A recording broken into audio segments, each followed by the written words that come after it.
And welcome back everybody.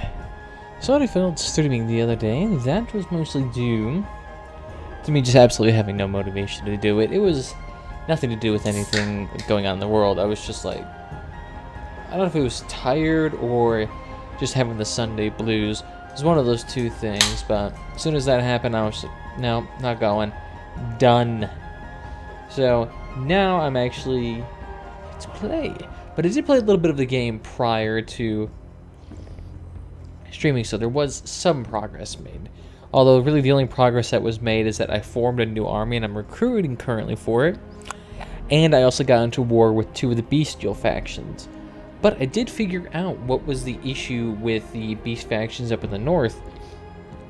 Or rather, I should say, why there were so many ruins up north. And the reason why there was that was because there was this one mega army of beasts roaming around and just destroying everything from the Dark Elves. The Dark Elves are not able to, like, build up a proper army since everything was destroyed. So the beastmen were just tearing through that land, and then they immediately went to war with us for whatever reason. And are now just torching whatever claims we've made, so what we need to do is that we need to get a proper army up there to actually hold down our claims. So that when that beast faction runs in and tries to tear up that land, we'll be like, no, fuck you, I'm gonna eat your ass and tear this shit up.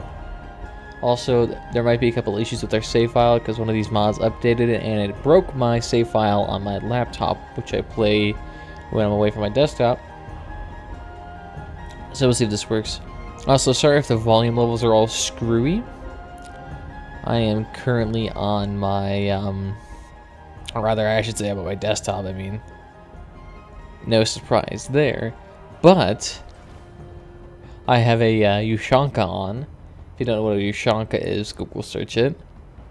It's a very Russian hat. But that being said, it is, how would I say, making everything quieter for me, so I'm turning up the volume in response so I can actually hear shit. So if it appears loud on your end, just let me know. Assuming anyone actually comes in, though. I actually do like this hat a lot, though. I think the only thing bad about this hat is that, well, the dome of it, it's not fur-lined. Only the peripherals are actually lined with fur, which I find to be disturbing, considering how expensive this hat is. I was kind of expecting more. But, you know, it's a higher build quality, thicker materials, stiffer stitching, stuff that tends to keep it nice and firm. It's also an American-made hat. It's actually made in my state. So it keeps the job here, why not? Oh yeah, and the bestial lands are also down in my province too, and they've been actually tearing up this place quite a bit too. Since the dwarven factions have not been able to properly deal with them, and my goodness, we're getting real close to my base. So we actually have a fully fledged army right here ready to deal with them, and as you can see, it's pretty dang beefed up. They got a hell of a lot of long beards in here, even some dwarf warriors, and a lot of thunders. Got a couple of also artillery. Nothing too extensive. We also need to fix up Belengar Ironhammer's army. Thank God, though, we did inherit quite a, how would I say, not extensively made, but we did inherit quite a bit of land down here since we killed the vampire faction. Of course, this is going to inhibit the growth of that lizard faction, but to be honest, they were fucked to begin with. Then I can't use their land anyway, so might as well just keep them there.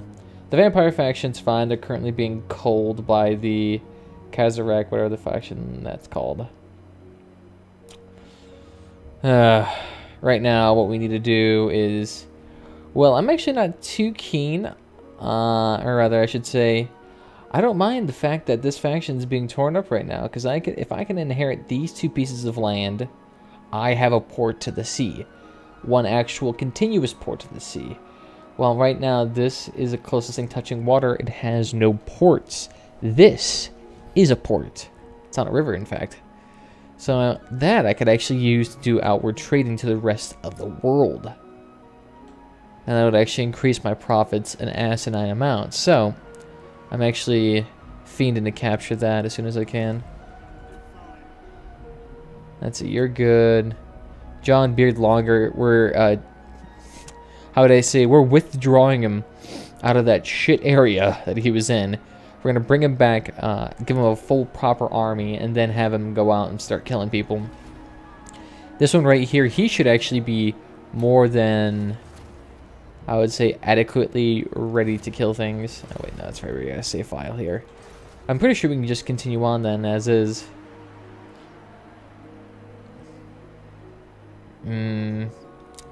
Ooh, and our grudges are getting pretty severe. Well, to be fair, we can't kill him, so that grudge is going to be unsolved for a while. And we can't fix him because he's out in the middle of nowhere.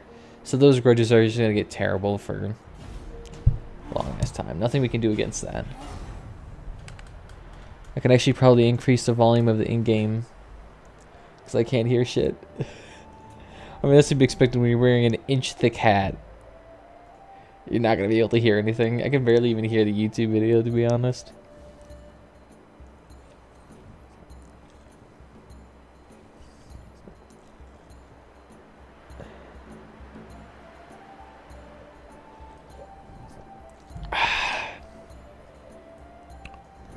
Will make me happy. Is that what you offer? Are they going to try to do a... Okay, for a second I thought they were going to declare war against us, and I'm like, are you guys on crack? And look at that. Aversion and great power. Literally the only two reasons we're going to go to war with each other is because we hate each other inherently. When this is a Sutherland, I didn't actually know our faction was going down there. And there's two armies down there too. Let our clans be as no, I'm not going to go to war with the vampire factions right now. For one, the other two factions are doing that quite lovely. But I have to secure our borders. There's 3 bestial factions in our territory. And I'm going to have to send a mega army up north to actually, god damn it.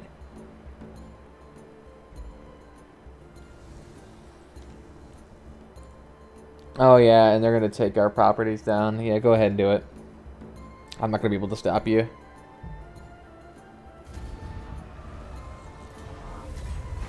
And that's because without a leader, the leadership bonuses just fall apart like spaghetti. Having high leadership doesn't really matter a whole bunch. I guess it does. I mean, it allows you to use most of your money. Oh, seriously, someone blocked my army. Fuck you. Absolutely, go fuck yourself. I don't want you to just pussyfoot around us for 30 minutes, doing nothing other than just wasting my time. I guarantee you that's just all that's gonna happen. Ooh, great. This guy randomly died. He had a critical failure in this area, which a critical failure for assaulting a garrison is nigh borderline unheard of. So the fact that it even happened, it blows my mind. But now, we're going to have him... We'll have him actually probably embed into somebody's army, to be honest. Because having him just assault garrisons is pointless.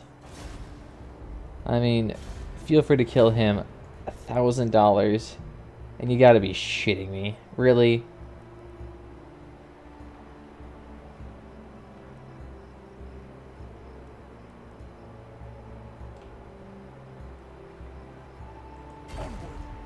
I'm still crossing that border. You better not block me again, you asshat. And this guy still has a full fucking army. He's beyond competent. And as soon as we get the 21% reduction in cost of upkeep, should be okay. This area I'm not worried about being taken anytime soon. He should be okay.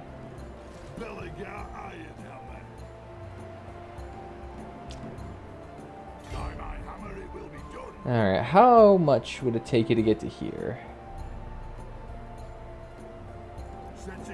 Oh, good, you can get here. Okay, great. So then we're just going to have you in camp here. Nice. And then we just have you get your army back. So what can you use? Let's see, you need just straight up artillery. You're missing a lot of that. So we'll get you all of that back. And you're also missing all of your rangers. I don't think this place has the facilities, though, to actually get you rangers. So you'll have to wait on your rangers. You'll have to go back to the actual base if you want those. Any treasure around here for us to collect? No. Okay. Alright, so then you just head back to base. And what else? Dawi Bear's doing well. You're gonna go ahead and insult that guy. He's getting his gear. And you should be able to actually keep that fort down in the meantime. Better not fuck up. Yeah, this guy would be perfectly fine to embed into an army. Sure, he's not the best at damage, but he's getting there. And on top of that, if we ever need somebody to assault units prior to an engagement, that would work out fine for us. Because having him successfully assault, say, a full army of 20 people prior to an engagement, that's worth more than him being in battle, and it's less for me to manage, so why not? It's also not guaranteed. Then also really protect our archers too. Oh, that's the Chaos Knights. I didn't know they were down here. It looks like they're not at war with them.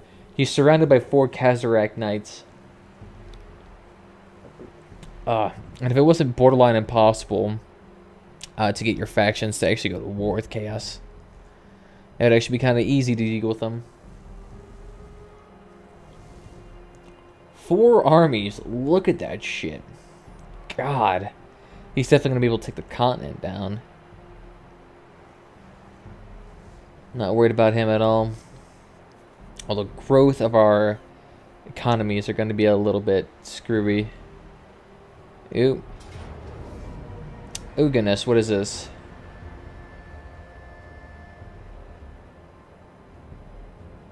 Oh, that's bullshit. Alright, this looks like it's fine, though, because all they have is seriously just petty spearmen. Literally, this reinforcement army is the only thing going to help him. So we'll have you with that banner. Armor and magic resistance, yeah, we'll just give these to random peeps. Actually, what's your attack? Your attack is 41 versus 32. Yeah, you're good. And we have the cannons to deal with this. The only thing we don't have right now is this guy is not properly vetted out with full-fledged spells. He has the armor spell, but he doesn't have the 50% damage reduction yet, which would be absolutely stupendously useful for us right now.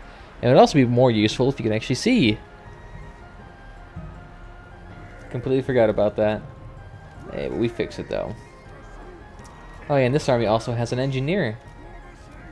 I was actually able to build enough buildings to acquire another one. Usually it's super expensive for dwarves to get this. And this is actually probably one of the better placements we could have had. Yeah, look at that, our artillery is not as beefy as our front line, and that's good. Let's have them nice and thickly placed. Oh, and these Bugman Rangers are super nice, since they have quite a bit of actual melee protection. Alright, fine. We'll just have you at a jaunty angle. The Longbeards will be super nice against any attack trying to come from the side. There we go, perfect. Hopefully this will be okay.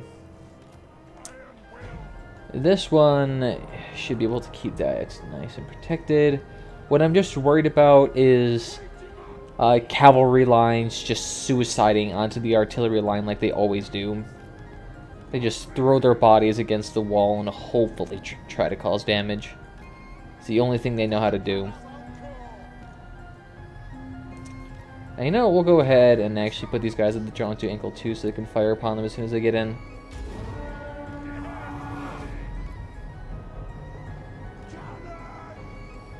Ooh, that's right. They're gonna wait for supports to get in, so let's actually move forward. I don't understand why that keeps going that way.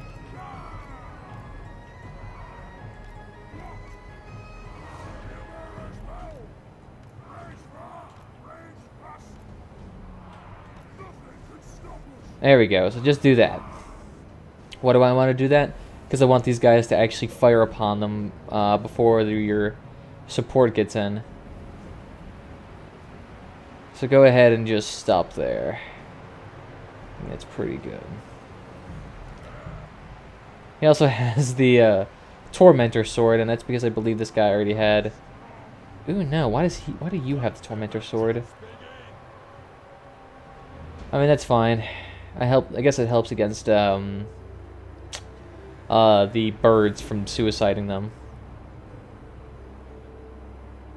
Do you guys seriously need to go forward even more?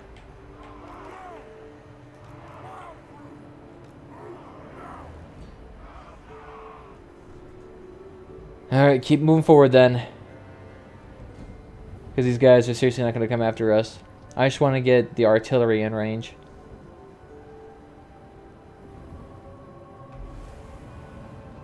Alright, good. Looks like they're starting to move up as well. So halt right there. How do you have entrenchment before you even have ballistics? That makes no sense. I guess it makes sense. First thing you get. But I mean, all of these guys are Thunderdeers, which means they have, or rather, Thunderers. They all have armor piercing to begin with, so it doesn't fucking matter. They're really good at killing these heavily armored beasties. Or rather, I guess they're not really heavily armored. I really don't know their stats off the top of my head. So we got those cannons for those big guys in front. And then these guys are super heavily armored. About 120. This is why this army is hella expensive. But it's also going to be extremely effective. And this engineer is kind of nice too, since I believe he also has a pendant that reduces damage from birds. It basically makes them not nearly as effective when they're just diving.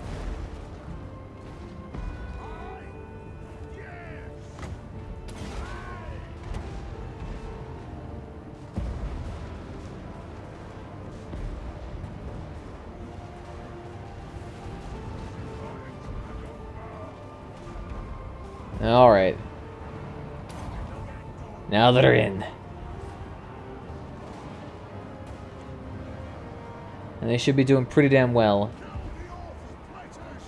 The only thing is that the Thunderers, they for some reason cannot fire close range.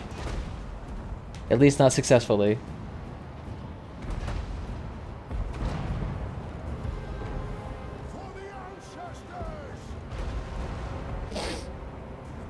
Interesting.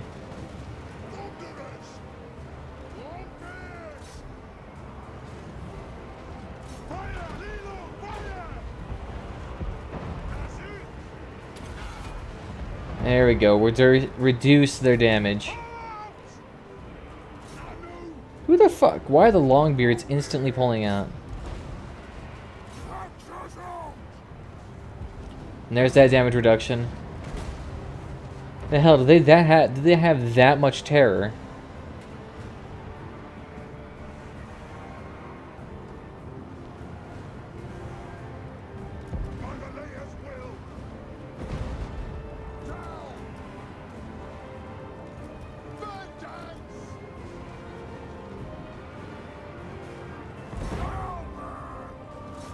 Jesus, how much terror are they causing? If they're causing that much terror to instantly break my front lines, that's stupid. And these are Longbeards. These are, like, incredibly expensive, incredibly hard-hitting frontliners. And they're getting shattered super fast. The fuck? This makes no sense.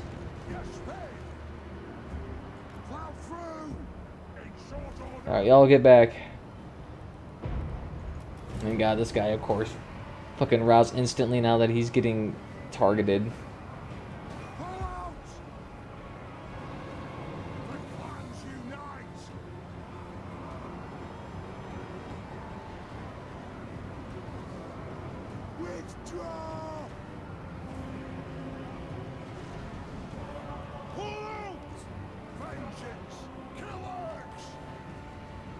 God, how much fucking terror do they cause?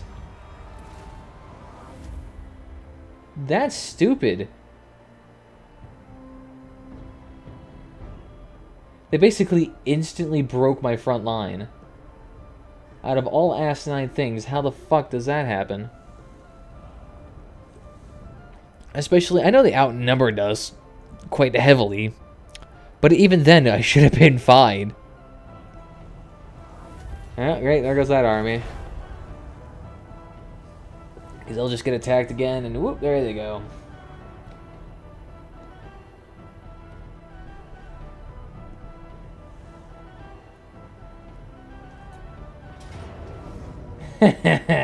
Yeah, just go.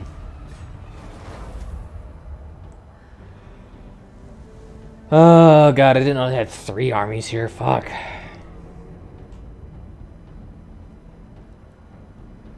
That's fine, I don't care about them. We have plenty of sparable generals. That's asinine, though. I'm going to bring my own guy up here. What do you want? Non-aggression pact? I don't care. I'm not getting dragged into any more wars. Ugh.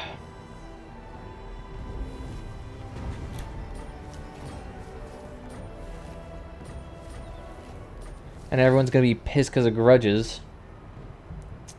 For whatever arbitrary reason. Alright, so yep, John Longbeard, get the fuck back here. And Bellingar, you really need to get your guys the fuck back up right now.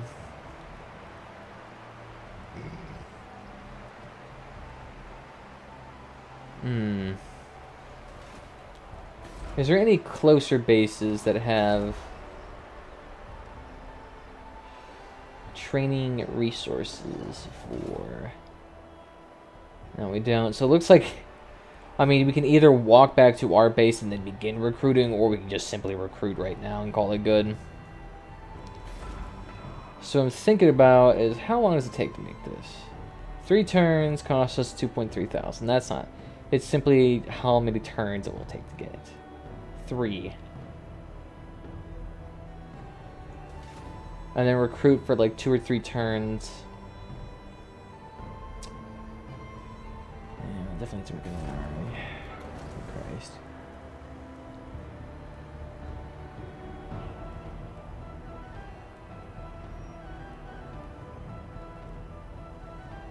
Do we have a Rune Lord that doesn't suck? We either have one that has better attack or better attack. That's great. Until it isn't useless. And random dwarven factions are coming up here and staking claims. Well, that's great. The ones that are not War of the Beastmen are just getting the free pass to take up land that isn't theirs. That's fantastic. And these lords suck, to be honest. I mean, here's a fireball ring, an augment for the everything else. There's a dismeter.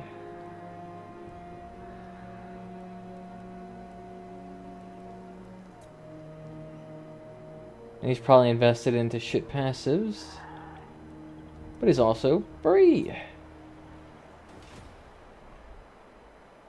So, lesson learned, Thunderers, borderline pointless unless you have them flanking.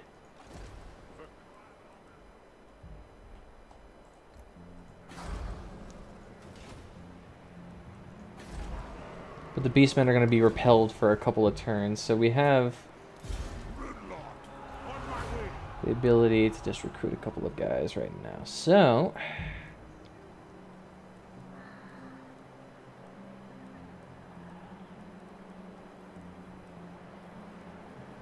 I prefer to have units that are actually not pussies. Even 72 leadership, they broke real quickly. So the issue with Thunderers is that they basically just don't work with any composition that isn't perfect or ideal. So I'm not too keen on using them. So 85 versus 80. Or 87. 38 versus 27. So Bugman's Rangers are better, quite a bit better. Range 180 versus 175, and they're slightly shooting farther. So yeah, okay.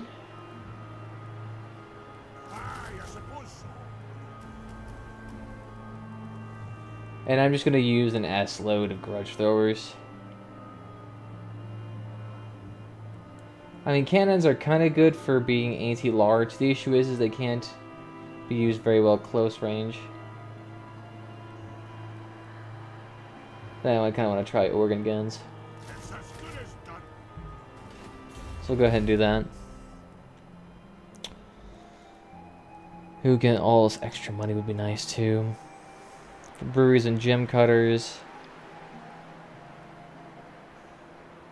Yeah, volley fire shite. And get minus 10% upkeep for artillery, so that would actually save us a couple hundred turn.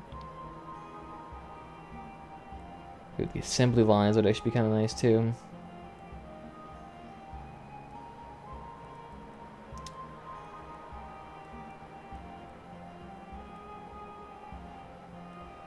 Get an extra melee. Yeah, I mean our melee is what really screws over our front line, so fixing that up would be nice.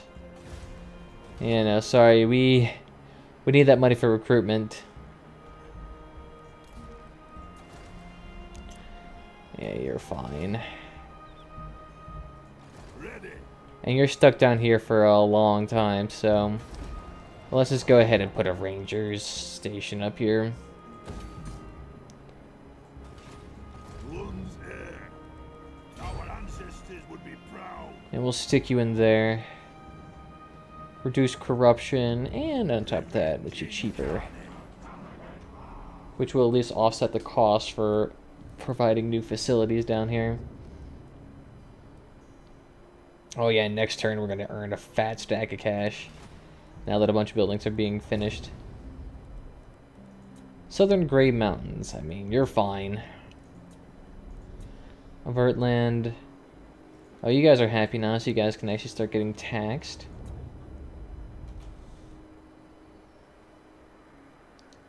And this area is just pissed because we recently took them on. And I mean, we're fixing it.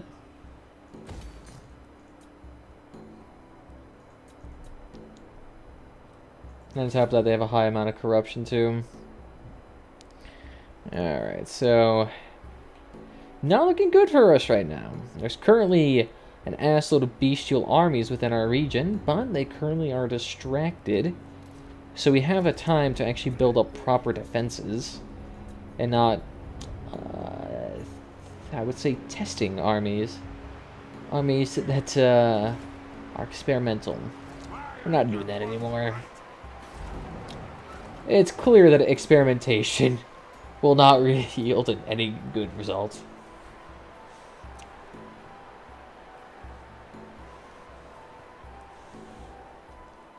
I don't know.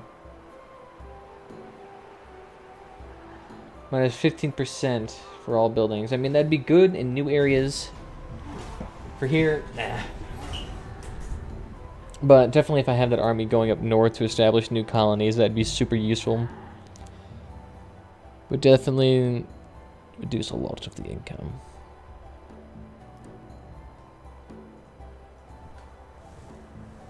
Preferred if my allies could come and help take care of these beasts, instead of just fucking around with the vampires down south. I hope trade agreement dissolved. And it looks like my allies, yep, they took some of the Wasteland's land. Good job. I've also done a confederation with, I believe, 2 factions. There was one here and one there that was splitting up this land, so just entirely cut them out of the picture. Hey, you guys hate beastmen. Why don't you come down here and cull these herds? I mean, you guys have asininely good archers. I mean, if it wasn't for the fact you guys had amazing armies, you'd be gone by now. Hey, see, look at them. They're just traveling in packs of 3. So unless you get the drop on them, which, of course, they constantly pussyfoot away, you basically are fucked. I mean, they have 3 full armies down there. One of them mega jacked.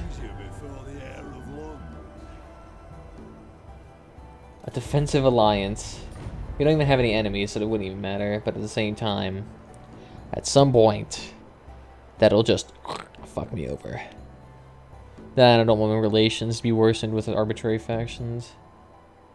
27-18. No wonder why their army's so much better.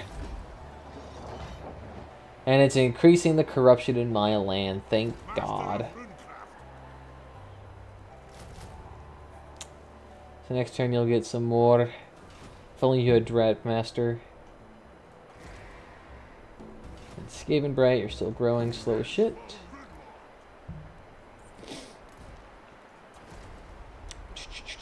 Actually, you there.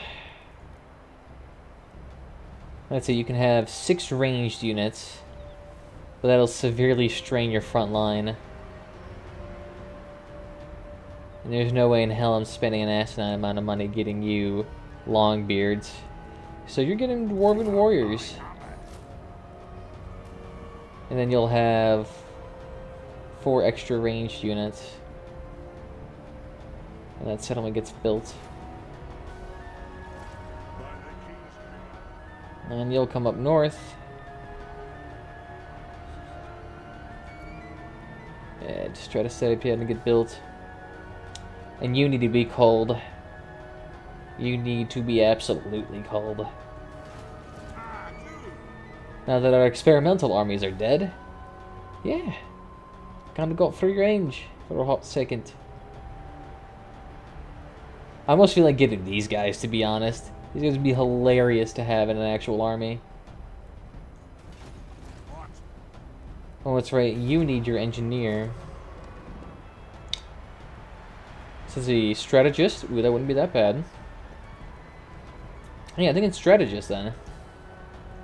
Ready to do the guild's bidding. An artillery train to speed us up. Alright, so... I would like to increase mobility, but requisition, we severely need that for a new army. A new army needs that pretty much standard. Without it, your Dwarven army runs out of ammunition instantaneously.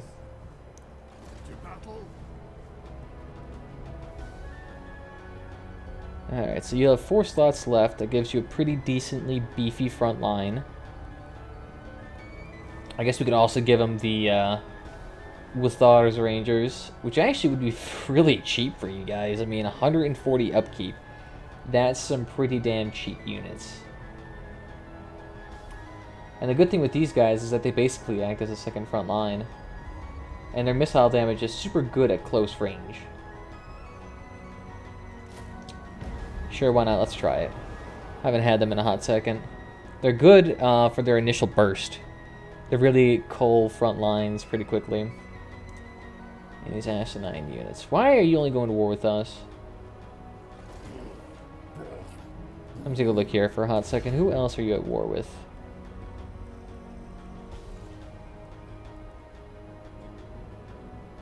How the hell do we not have trade access with you?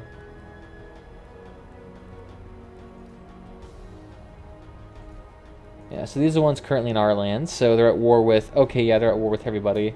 But for some reason they're targeting us. Thank you. You literally have armies all around you. And for some reason, the people who hate the Beastmen the most, the Wood Elves, are not at war with these people.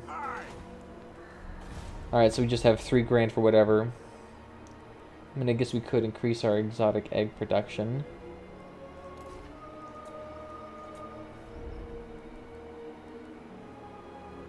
That's right, this place pretty much has everything under lock and key. I mean, we could give it walls, but that would cost us a lot of money.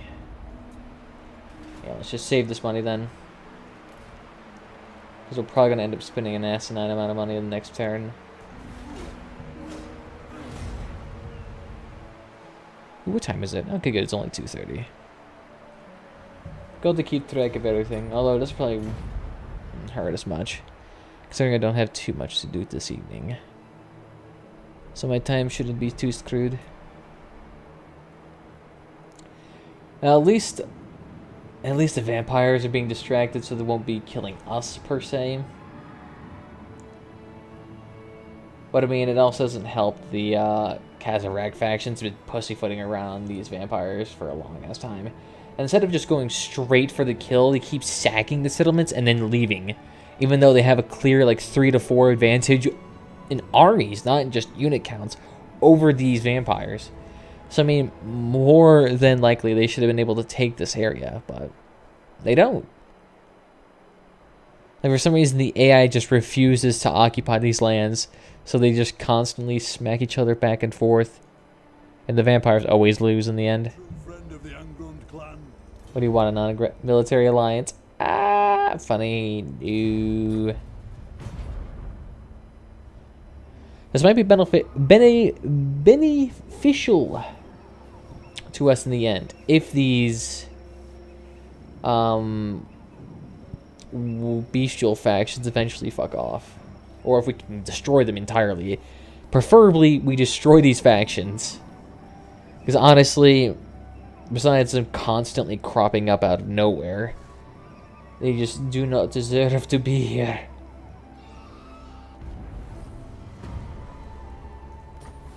I gotta spend many turns recruiting. So let's see. All the artillery's here.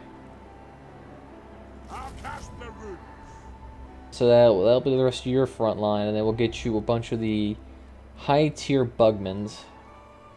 We could get you the quarters with the great weapons, but we don't really need the armor piercing. So then, next turn, Iron Hammer. Rangers should be done next turn, right? Yeah, they're done next turn. So, in the meantime, let's get you moving.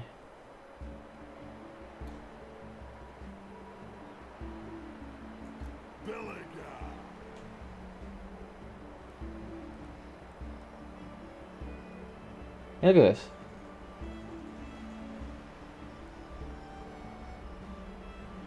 I have 51. I need 50 to adopt. What? Does it not account for the movement range given to me by my engineer? I'm assuming that's what it has to be. That's unusual. I don't understand why it doesn't consider the movement range given by my engineer as legitimate.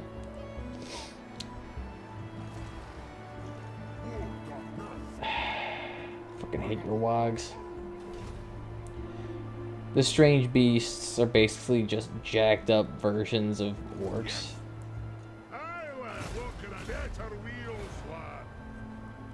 Nice. Reduce your overall income impact. But Beardlonger is getting in here pretty soon.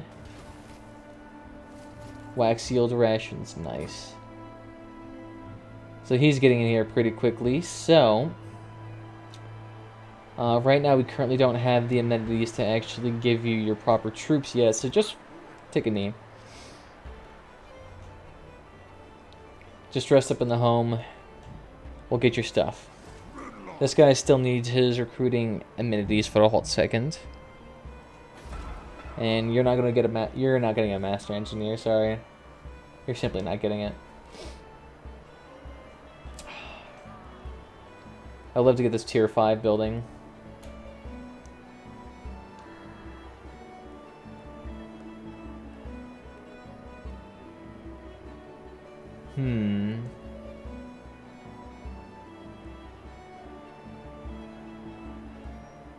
Ooh, gives me another hero. Okay, so if I do upgrade my building, I can spend another 10,000. I can get another upgrade. Alright, so...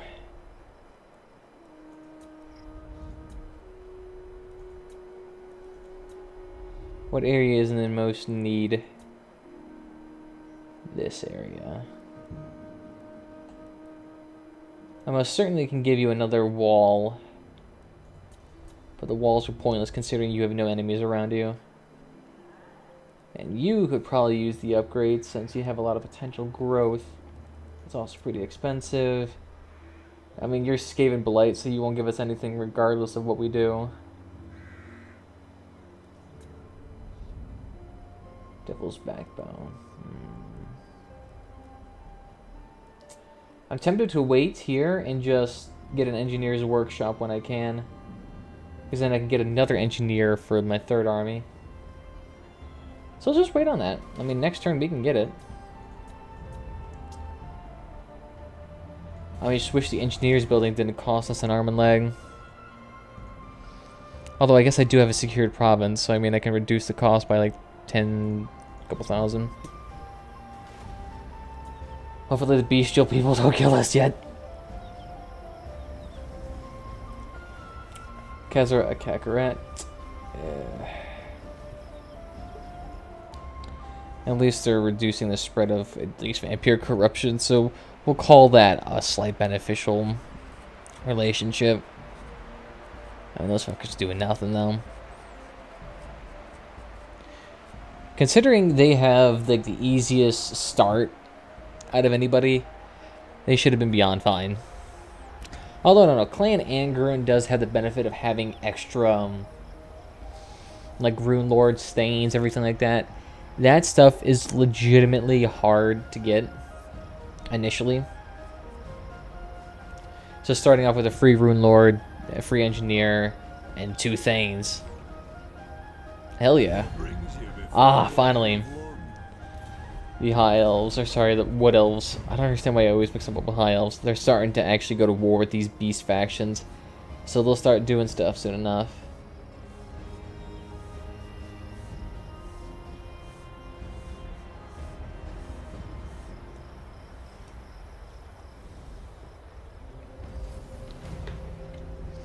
Hutchland, sorry! I meant to help you, Hutchland. Ah, yes. Yeah, sure, why not? Let's give them the extra recruit. Or the extra strength. Makes them worth that money. Ooh, goodness. Ooh, goodness. Ooh, goodness. Ooh, goodness. Ooh, goodness. And we definitely need to have to go back to our land as soon as humanly fucking possible. Get the fuck up there. Let's see, what can we do for you? I mean, we can get you gyrocopters, but for some reason you cannot recruit this.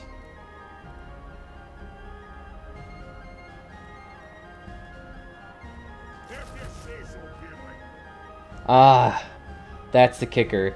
2 turn recruitments for buggers. And we still have to recruit 4 more things after that. So 1, 2, 3, 4, 5, 6. 1, 2, 3, 4, 5, 6, 7, 8.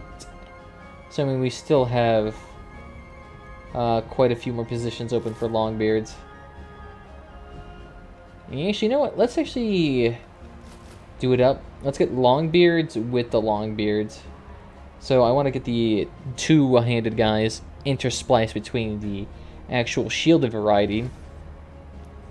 So they actually have a little bit of attacking power and biting power. They should be okay, at least in terms of army. You might actually have to go north and recruit your troops there. Oh, that's right, that's not our territory yet. And these guys are starting to move in. Although it looks like they're being cheeky and they're going to try to steal this land from underneath these people. I mean, can you really, really blame them? You know what? I might do the same, to be honest. Who here is free right now?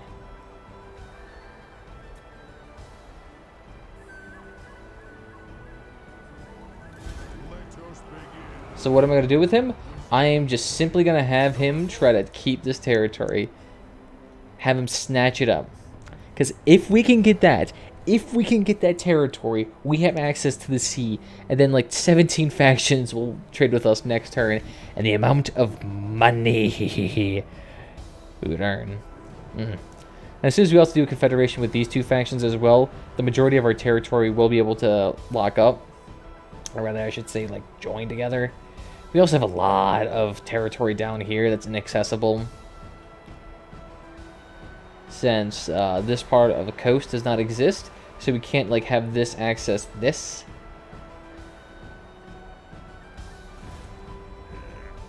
Ooh, okay, so you... Ah, you... Hey, so now you can have your rangers.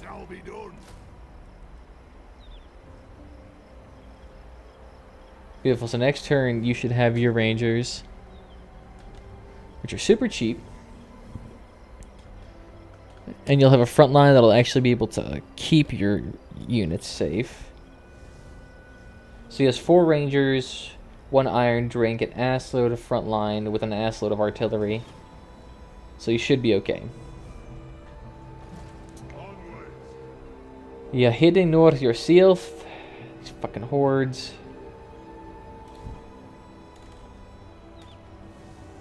Income generated from raiding, $1,700. Plus bestial rage, plus a bunch of this other crap.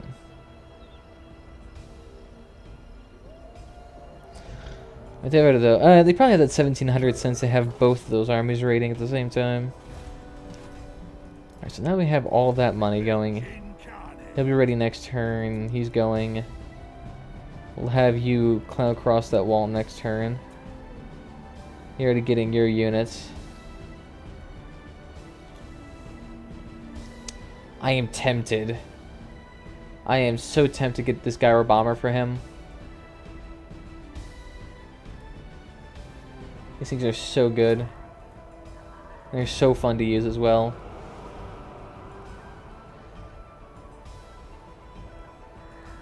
Look at those gob launchers for an extra bit of leadership reduction. I'm just doing this so I can pad out their army faster. So this army is going to be mostly artillery with a couple of Bugman Rangers as support. Let's see, you're still being ready to be recruited, so that's fine. So who needs to be upgraded? How much do you cost? Only $1,000. That's fine. We can do that. And you're ready for next turn. You'd cost $3 grand for $150 a turn. You'd give us barley. We don't need that. You're $3 grand. There's seriously nothing cheaper we can invest in right now.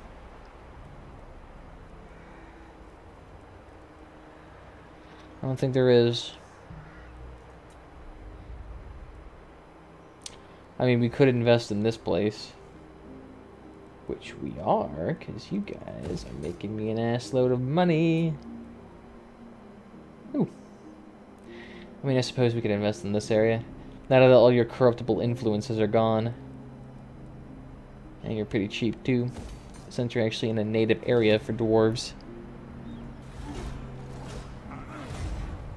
So not bad. I'm glad the bestial races have been too occupied with other people to really be killing us. And if we travel in packs, we should be okay ourselves. Although I do want to get my Rune Lord Lightning Strike at some point. If that can happen, we should be okay. We're actually becoming more powerful than a lot of these other places at this point. With only 3 armies. Hell, it's not even 3 armies. We have 2 partial armies. Although, nearly next turn, we should have practically a full army. 2 full armies.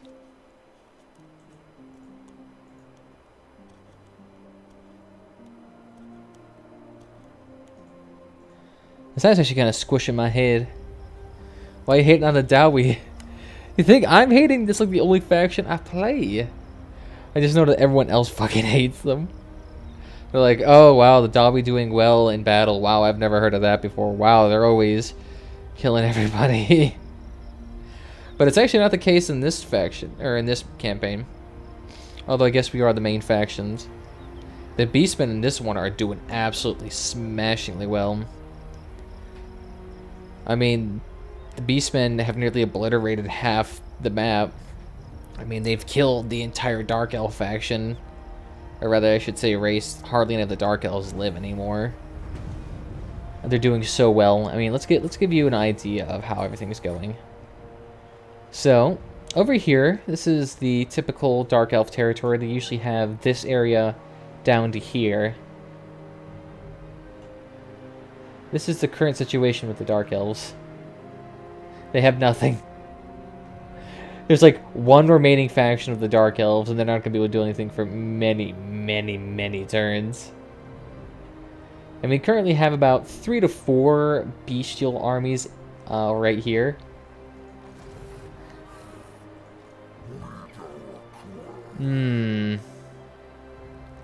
Will he be able to make it across the island soon? Ooh, yikes. Because the thing is, this guy will be able to attack him if he runs across. Ah, damn it. Okay.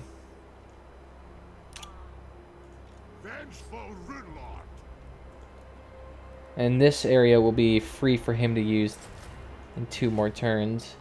What do you want? So we can have you garrison here for now. Yeah, you know what? We'll just have you garrison here.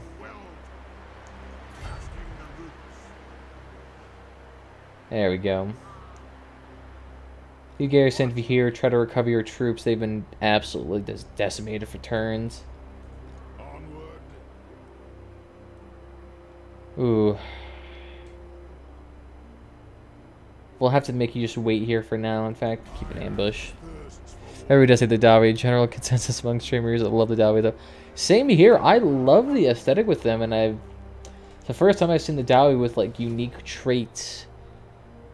I mean, seeing the dwarves from a multitude of various other, say, high fantasy, and this time they feel somewhat actually different for once. Well, they do share quite a few common traits. That's fine though. I go, what the fuck's this? For a second, I was wondering why is there so many agents here all of a sudden. 6 agents there. And that's... You only have 2 visit... Oh, God. Oh, shit. The border princesses are completely gone. Oh, crap. Alright, you fucker need to get your army up as soon as humanly possible. Beasts are coming. And you there, Belengar. Where the hell? Are you done? Yes, you're done. Alright.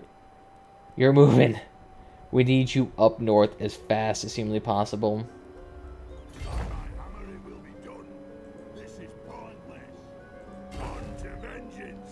You need to get the fuck back up here. There's currently about... There's 2 armies in ambush, and there's about these 2 visible ones. And we should have more coming up north pretty soon. Why the hell is a Lothern so heavily invested in my area? That's terrifying. You God. So you're good next turn. You're good next turn. You're fine. You're fine. Okay. And Stabby's heading up north to embed maybe into another army. Maybe do some assaulting. Telia may be the only faction over here that would be left, mainly because they're so spread out. Yikes. Okay. Let's see who lives. Let's see who the beasts kill this turn. Our dwarven allies are basically useless, so it's just fucking around with vampires. And they're not too concerned about defending their homeland. It just seems actually they're more concerned about taking each other's homeland once the people have been murdered. Oh yeah, my ally's been murdered, but you know, I could really use that colonizable land right there. Yoink! They just keep taking from each other and not actually killing these bestial races. So they've been basically given free reign over here. Which is why now the Border Princesses, one of the most powerful factions that was in this game, since they had like basically all the sea routes among here, are now just gone. They have nothing. I want Kislev. Non-aggression pact. Shoot. Non-aggression pact. Actually, you guys will be gone soon enough as soon as the beasts get to you. Alright. Ooh, looks like... Are they at war with Telia? Interesting. So Telia is probably going to get fucked over pretty soon. And that's sad, because they've been there. They've been there pretty much the entire game, being basically our buffer to the Skaven, and now they're going to be wiped out next turn by a 17 ambush army, whatever the fuck they're going to do. Yeah. I'm sorry, guys. You're gone. And I'm trying to get as many of these Dwarven miner units getting ready, since they really don't like actually facing the beasts. They just crumble underneath their influence. And you're good next turn. So you need your army up here. Unfortunately, we cannot provide you the same luxury of that mega expensive army, so you're going to have to settle for El Cheapo. Unfortunately. This guy gets the expensive army. He gets the expensive one. That and Belengar, but Belengar has like a 30% reduction on everything, so he's good. Just keep moving north. Stabby Beard, you're going there, you're making time. You're making time, you're good, you're good. Alright. Do we really have the money to spend on upgrades right now? How much do you cost? 2 grand for 150 bonus. That wouldn't be too bad. Oh yeah, the corruption here is super low as well. Here, how about we change this to... Well, you guys can't trade since you guys are not connected or contiguous with the rest of us, so... Tax rate increase. And it'll make you more expensive. How's the corruption down here? Well, it doesn't matter. You don't matter either. What about you guys? Oh yeah, you so need that veneration. Let's see, who else? You change it to tax rate, you're fine. Skaven Blight. I mean, you kind of need this. Do you really need that 5 to public order? Nah. Although I guess really getting a 5% tax increase from you wouldn't do anything. Alright. Let's see if this works. Ooh, yes, and these people finally got a new building. That we can use. To be fair, I just got all this infrastructure from a previous Vampire and Skaven faction that was destroying prior to me getting into the war, getting with all these beasts. Although, to be fair, I'm thinking we're going to hugely benefit from these beasts coming in here. They're kind of wiping off the board for us so that we don't have to like go through an entire genocide of the Empire faction. All the Kazarak factions being asshats and taking up the land. Only true vengeance will make me happy. Is that what you offer? Is that what you offer? Yeah, sure, feel free. I don't feel like being at war with you right now. I cannot afford to be at war with you either. To be fair, I inherited that vampire war due to confederations with another faction, but the faction was borderline pointless to confederate with. They only had 2 bases. I only got them because I needed that 1 province secured. It was kind of worth it. I'm actually feeling Kakarot Zorn wouldn't be that bad of a faction to do a confederation with. We split like 2 or 3 provinces amongst each other, so actually pairing with them wouldn't be that bad of an idea. Oh, you bastard!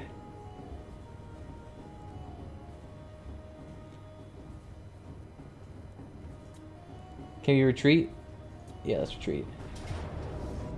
Ah. And the beast general always wins. But we'll see if we can win this. Because this is a more beefed up general. So he might be able to win. Fingers crossed. I knew this is going to happen. I sent a general out there to try to secure a free land for us. Beat the shit out of him. And I'm pretty sure this guy's like a level 30. You wouldn't believe how many battles I've had of this, of just 2 generals duking it out. I mean, this guy's going to clearly lose. Although, strangely, we almost had a Rune Lord win against them.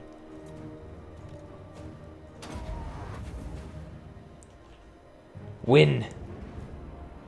Oh yeah, you're clearly losing.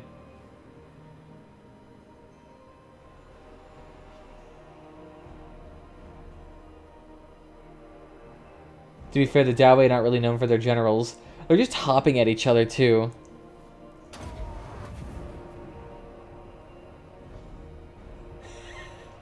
God, that general is so much better.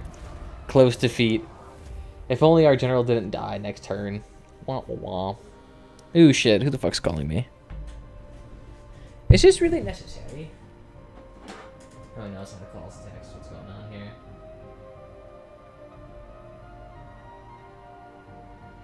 Alright.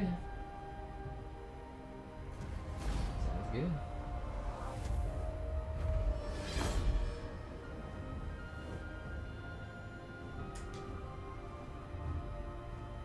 That was just for my volunteering services.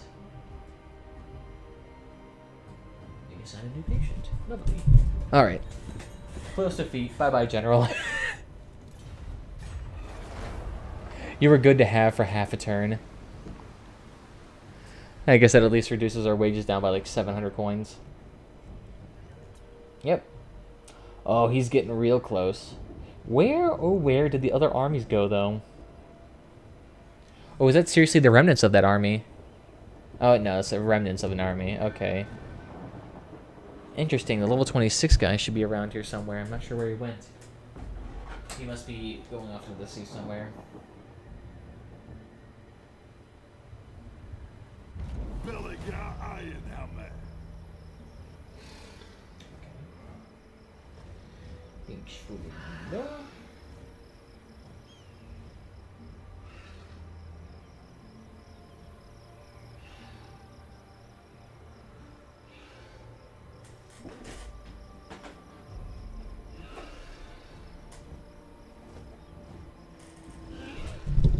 Alright.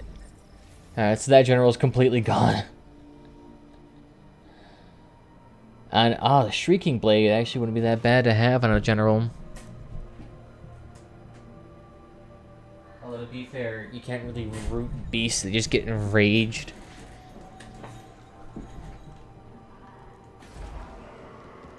Master of runecraft.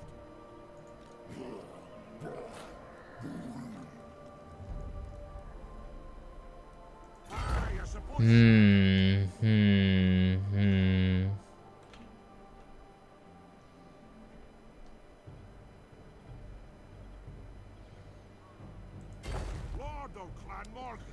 Now we have a mega army down here. Hopefully he can help out. Let's see. You have 1, 2, 3, 4, 5. That's 6 cannons. God, why do you have so many cannons? Why did I give you so many? Then we'll just give you more melee. You didn't ask to melee. He's gonna have a very emaciated archery line, unfortunately. So his like capacity to deal with flying units is gonna be butchered, but infantry for him is going to be beyond easy to kill. And you're getting out there. How? Oh yeah, southern border's fine. Our ally, I mean, is just swarming him. Look at these armies. 4 completely filled out armies. Of course, they're full of mostly shit tier troops. And like El Cheapo artillery. But I mean, he's cleaving them in half. I mean, look at the amount of armies they have down here. 1, 2, 3, 4, 5, 6, 7, 8, 9 armies. Oh, 10? Oh, God. I'm not sure how you can have such... I mean, he's using the cheapest tier troops. I could split one of my armies into like 2 or 3 if I got the cheap units. Hey, what's up, Yor? How you doing? A master engineer. Oh yeah, he's your max level engineer. Hell, can we even get you anything anymore? You basically have everything that can be even usable. I guess a charging bonus would be useful, but you never charge, so it doesn't even matter. Revenge incarnate. And the runesmith, you literally have everything. I guess now we can just make you an actual assassin.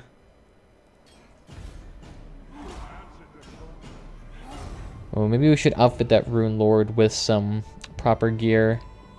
I'm not sure if we actually have that much gear to give to him to begin with.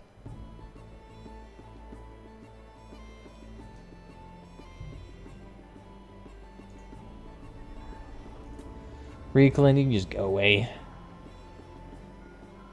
You cheating fucks with your Confederation? No penalties?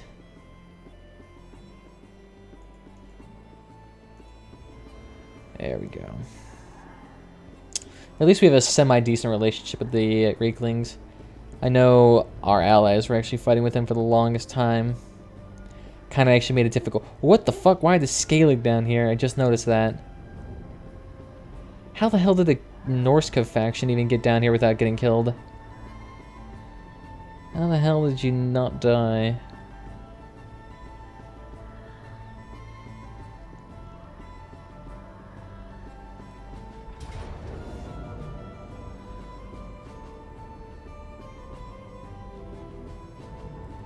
Bullshit!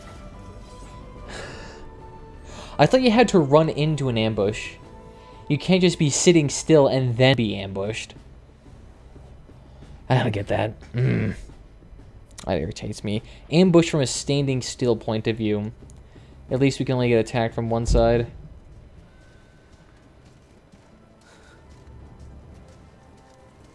And we start off in cover, so their archers are going to be useless.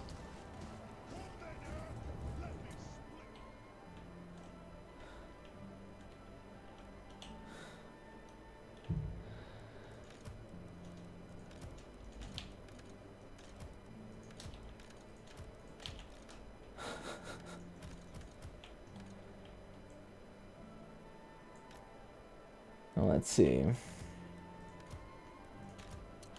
Got a copter, him. Alright, so 6. So we want 1 to go up here. And we'll have 6 reinforce it. 2 will go right behind and try to see if you can get there in time. And we have an assload of artillery that's unfortunately in a really shitty position.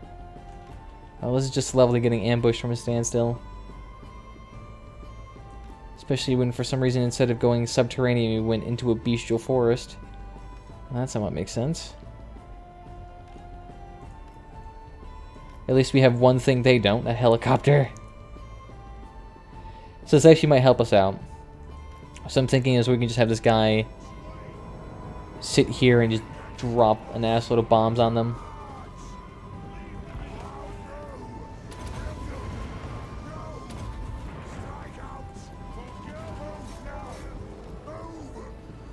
And they're just ramming in with their chariots. Nothing can stop us. Yes, yes. Nice, that's nearly destroyed over there. And you don't have any runes, that's lovely. Totally doesn't defeat the point of having a rune lord. Oh yeah, that's a lot.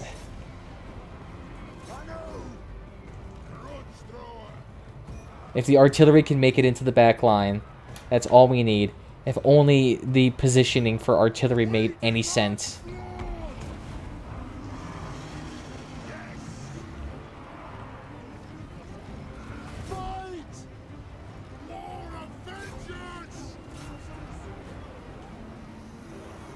Better not die, Captain. And they just have an assload of these archery units here.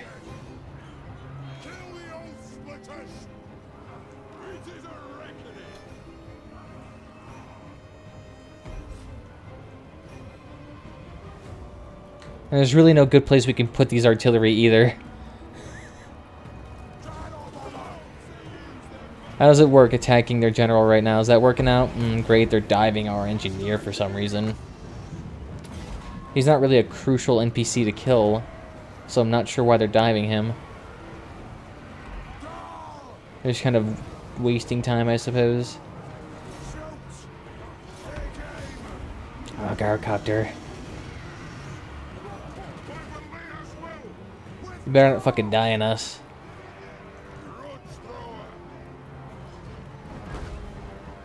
And that sucks, they're killing the organ gunner too, and he's the one that takes forever to recruit.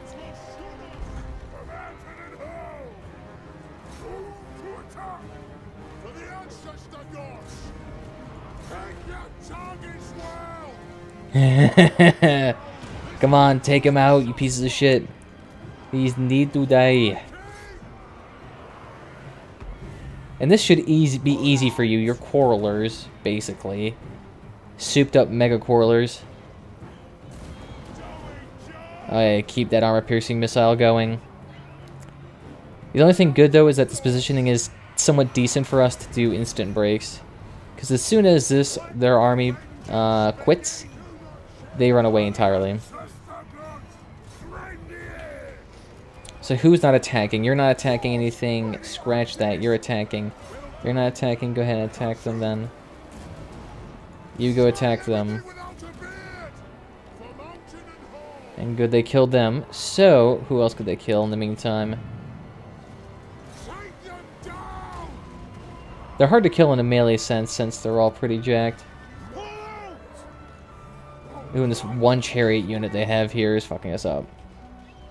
But I want to get rid of these bats as soon as humanly possible. Hopefully we get to save the artillery. Fucking standstill ambush is pissing me off still.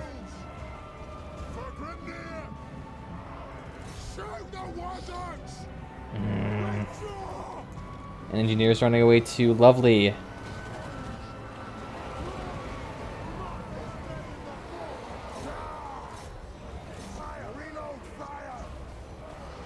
The helicopter's always going to win. The thing has a lot more armor. And a lot more melee attack.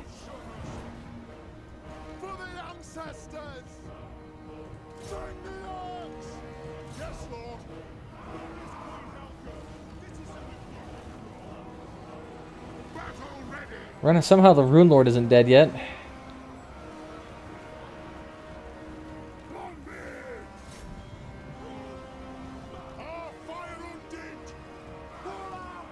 If y'all can actually manage to kill Limb Rider down, that'd be beautiful.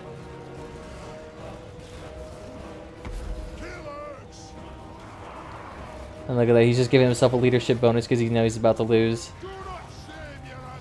I'd hope you would lose against that many Bug Riders that have decent melee. Decent, quote-unquote. I mean, their melee is equivalent to that of, ooh. I'm trying to remember who to be decent. I want to say Quarrelers, but I think that would be wrong. I think, like, Tier 1 Dwarf Warriors is basically the same as their melee. A Gyrocopter, you out of ammunition? That's fine. Just dive straight in. The Sky Bomber is really good at melee for some reason, especially once you get the upgrades for like the Thawapa and the like Tier 7 bonuses for them. They're really good. And good, they're losing. The only thing they managed to fuck over was their massive artillery line.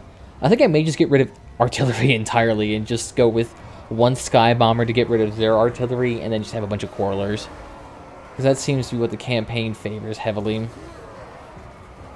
Dwarven artillery is just shite. It needs really heavy protection to do well.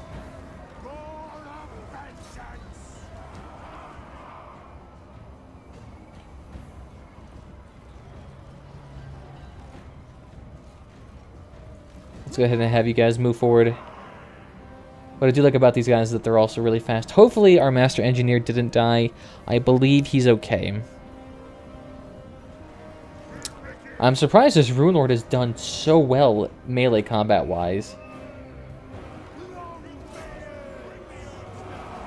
And just go ahead and kill that monster spawn. It's dead. You better run, pussies. That's fine. I can fix this. Okay, so we didn't lose any units, technically. Our Master Engineer survived with the Sliver. All of our artillery survived with the Sliver. It just depends whether or not the game flips the coin correctly, whether or not we get to keep our artillery, or if we have to sit there for another 2 or 3 turns recruiting it again.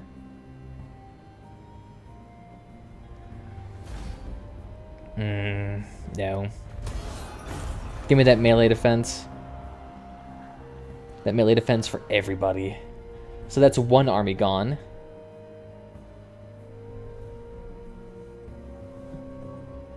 And is this guy going to just go straight up to okay, no, he's not going up straight to Izor. It looks like he's going to head down south, though.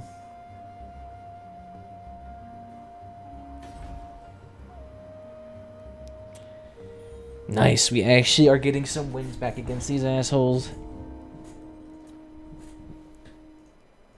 To be fair, I'm trying to uproot a entrenched army. Wasn't essentially an entrenched army at all points in time, due to the weird horde mechanics. Okay. Hopefully our Rune Lord got an assload of experience for that. And good, the engineer did survive. It's nice. And Bellingar is making his way back down.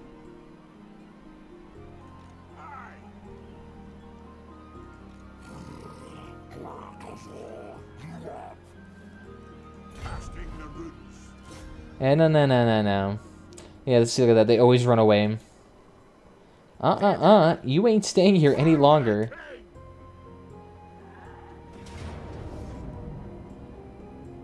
I also need that experience.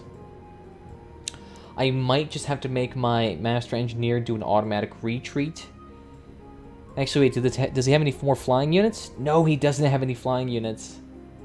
So I could just seriously have my Engineer and all of my artillery stay in the back line and be fine. Because his flying units are the only thing fucking us up, but I killed them all. Every single one of the fucksticks.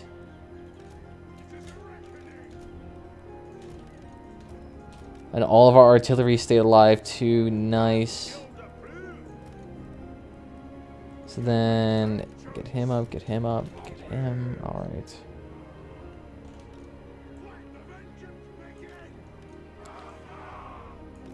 And it looks like having the...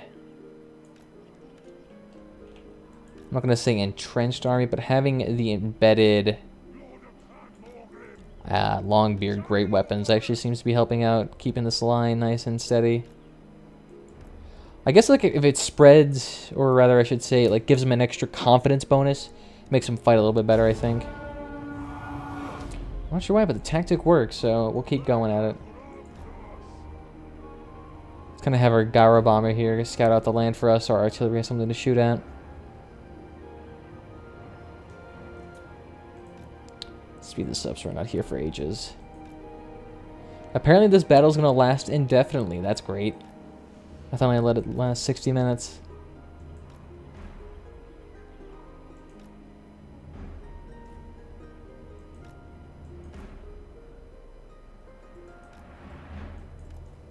Alright, where are they at? Here he is. Hey there, little buddies.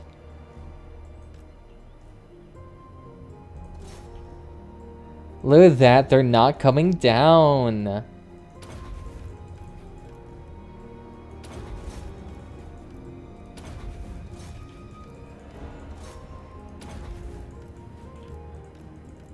come here, you little shits.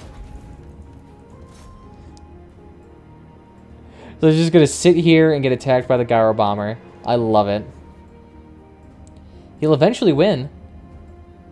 He always does.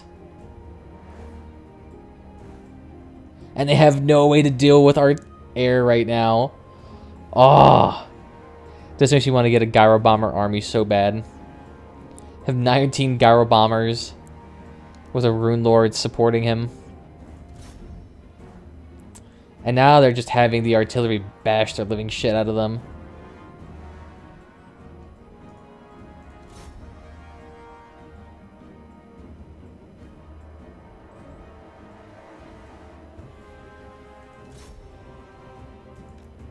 Let's go ahead and have him charge.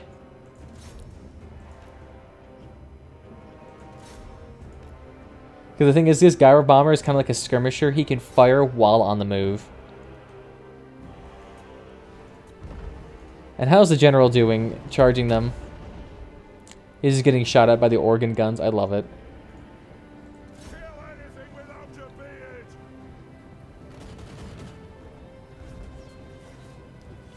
I don't know, he's gonna win. Y'all are weak as hell. Although for some reason he's not able to shoot them. Alright, let's try that. And they still have a full-fledged army to come after here.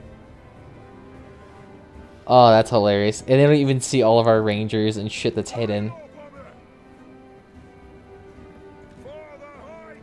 Are you out of ammunition?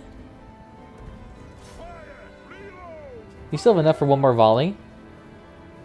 At least for a partial volley. Yeah, there you go. One more and you're good. And you can start bashing them. Oh, yeah. Oh, yeah.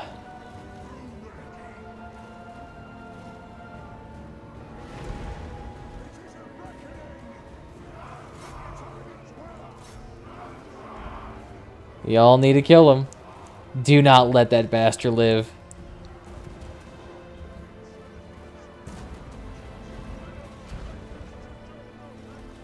Oh, yes. Their lord is dead. Beautiful.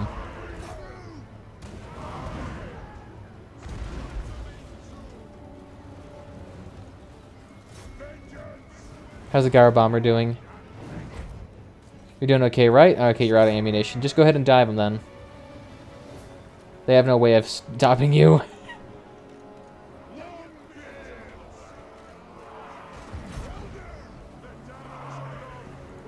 Alright, kill that chariot unit then. That thing's absolutely... Oh yeah, he's beefy, but take him out though. Take him out.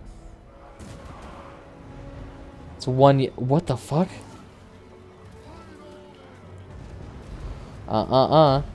Can't live. How much HP does that thing have? There we go. Get fucked. I only lost one unit and I'm pretty sure that was maybe some long beard.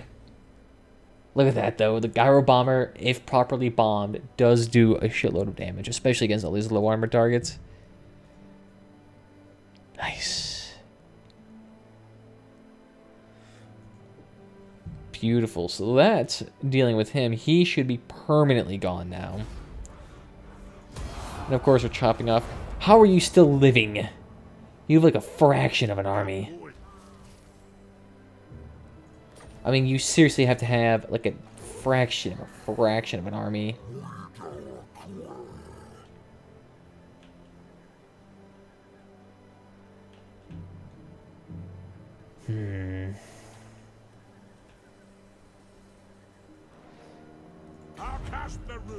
We'll put you in ambush mode since that gives you an extra melee defense buff. So, if somebody decides to come after you, actually... Yeah, let's just have you get out of there, to be honest. And good, we'll have you in range of our allies' city. Alright, good. Alright, this is your engineer. So you get better requisition. And you actually need a rune. What do you have that actually helps you out in combat? He has a bunch of melee attack for Dwarven Warriors, which is funny because that's the one thing that doesn't help him at all. I mean, all these units don't benefit from that.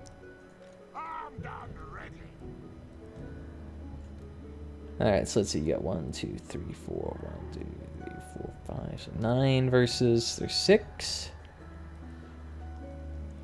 So yeah, let's get in the rest quarrelers. Of course.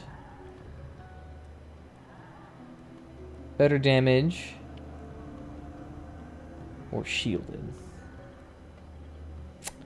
Yeah, I'm thinking let's just give him armored. So they don't die as quickly. Oh yes, actually you definitely need your armor. So what do we actually have left? Charm shield. So basically doesn't die nearly as often. That's not really a big issue with you though. Let's get you a passive one so I don't have to worry about that. Sword of anti-heroes would be nice. Opal amulet, yes, 22% damage reduction, that's a shitload. Magic resistance, that's pointless because you don't have any magical damage. Flying units, that wouldn't be that bad. Alright, so I guess try that. Income from mines, income. I mean, none of these would help you considering you're not in a region that benefits from any of these. Iron mines, gold mines, nothing exists around here that does that. Maybe that. That's the only thing that could help you. Literally every other ability does nothing. Let's see, what about your Master Engineer? He can have different stuff. So, Charm Shield, Hard Piercing Damage, Missile Resistance, Untaintedness would be nice. And that's it. So now we have 4 grand.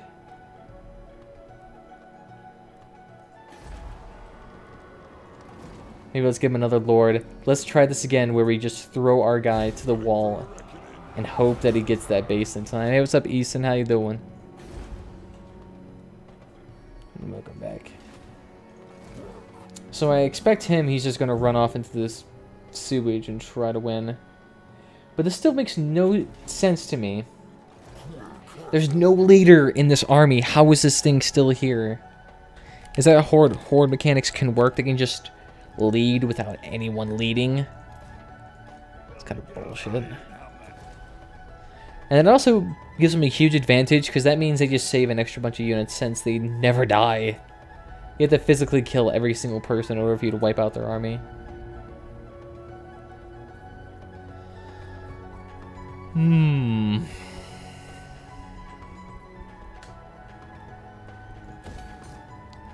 Alright, so why are you the least profitable? Well, because that you have nothing.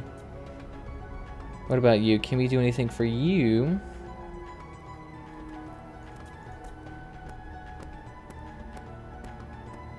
There's really nothing here that we can do either.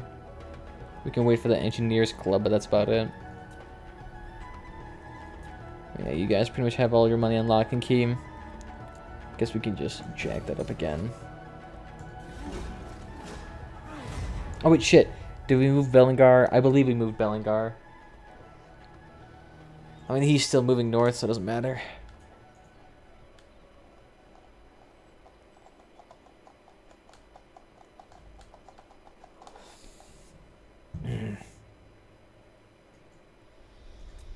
What's going on here?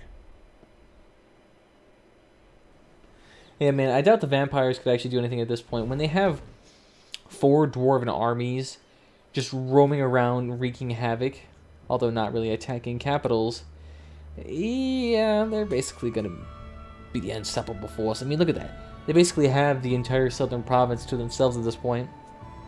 Although, to be fair, as soon as I'm done dealing with all these beastmen, I should have the entire Dark Elf area to myself, since the Dark Elves are completely wiped out at this point. There's just a little bit of remnants of them left, but they should be taken care of since, like, that new Empire colony, whatever the devil it's called. Oh no, who the fuck is raiding in my territory? Oh, that's right. Actually, I think it's like that one partial army. It's only like the full legitimate one yet.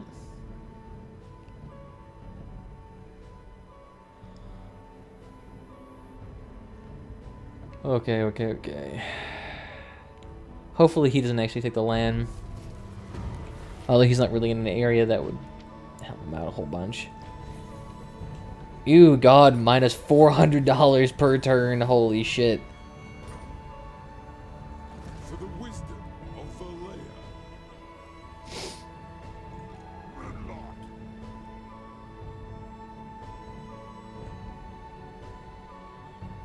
I'll get on it.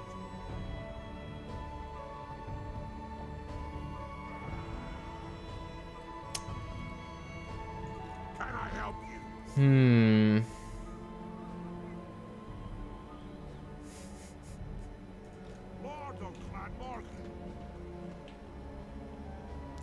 I'm more than certain he has Lightning Strike in his arsenal. Getting out of here. It's like I'm not sure if this would work out. Armed and ready. But let's see if it works. Say so, Billy. Theoretically, since we are so close, we should be able to aid each other when this guy comes to town. Although a third option could happen where he just beelines it straight for Zarskill and then just dies, because then I get at him next turn. And that's fine. Really, if he kills this thing, it'll do nothing to us. I mean, he'll reduce our income for like 2 turns. And it won't allow us to recruit Ironbeards, but I mean, or Longbeards. But the place literally just directly north of us already has the ability to get Ironbeards. Oh, you fucking cocksucker. He's gonna take that port from us. My god. You greedy little shits. And next turn, he's gonna take our port.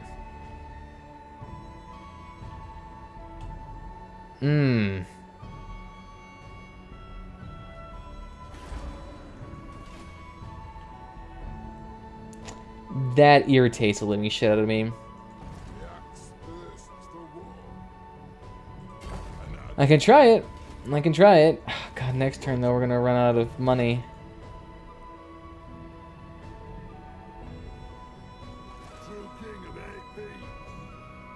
These fuckers better do a confederation with me in the end. Honor to your ancestors.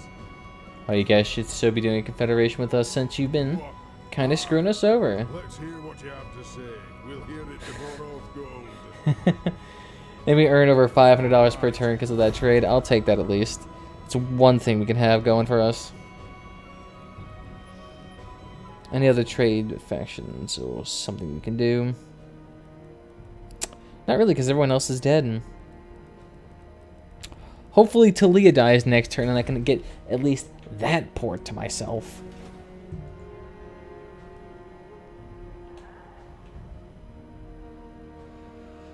Oh, next turn though we won't go bankrupt, so that's one thing. Okay. Melee defense and speed for ranger units. We do use a lot of them, so having extra defense would be nice. Well, that wouldn't be that bad of an idea.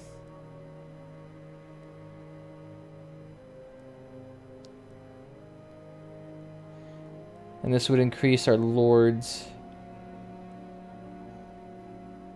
I mean, that wouldn't be a bad idea.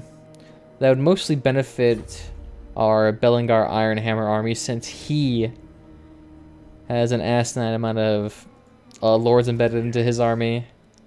So he would have 4 people benefiting from that at any time. Can you turn into... Oh, damn it, if you can turn to ambush, that'd be nice.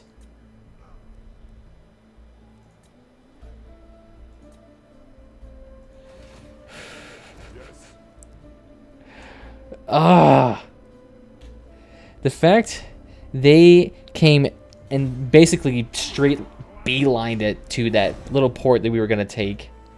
I wish there was a way for us to do claims like, hey, that's literally right next to our empire. Give it to us. And they're like, nah, we're just going to disregard any sort of, like, this pisses off players. This doesn't piss off AI because AI doesn't give a shit about it. But still, to me, this is important because that's where a lot of my money would come from. Through exporting of trade goods.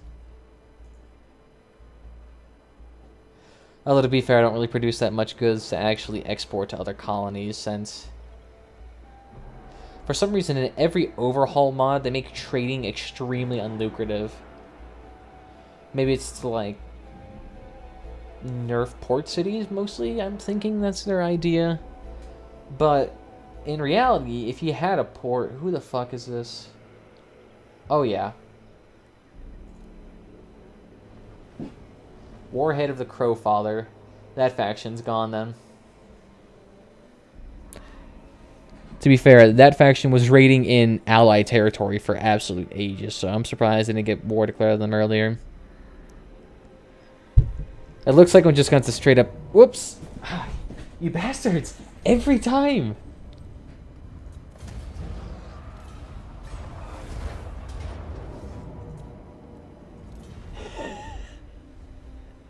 Every time these fuckers come out of ambush and attack that guy. Ah, that is the 3rd time we've had a general die that way. The 3rd time. Ah, At least you're reducing our strain on our armies. Still, though, bullshit. Step forth, true friend of the ungrown clan. Nope. Oh, I do see the last defenders still exist there. Okay. They only have one empire, though. Why don't they just ask for military access? That'll allow you to get out of there and you can attack the vampire factions. God damn it.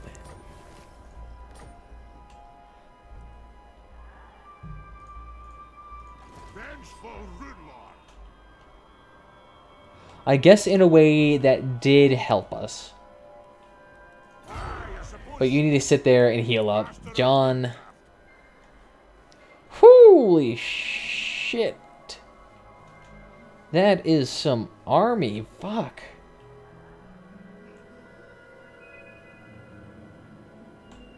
Alright, so you need to get up here. Maybe do an ambush, I'm thinking. An ambush would definitely help him.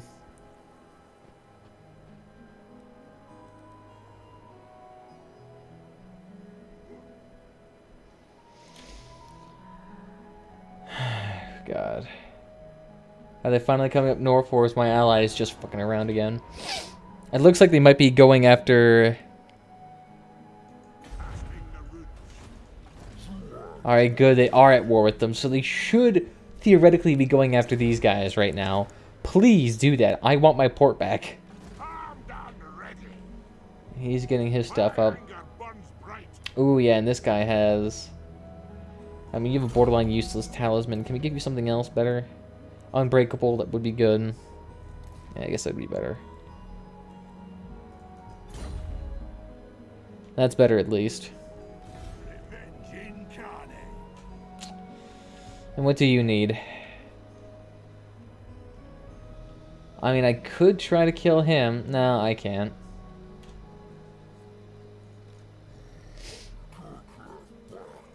Finish off the last of this wog. Hello there. Don't mind if I just sit here for a hot second. And Thane, how do you feel about being embedded into an army? Actually, none of these armies can actually absorb you right now. Because for once, they're all completely full and not decimated. Yeah. Just go up here, I guess, tickle these fuckers for a little bit. These AO splitters. And you're good. I should take a look here.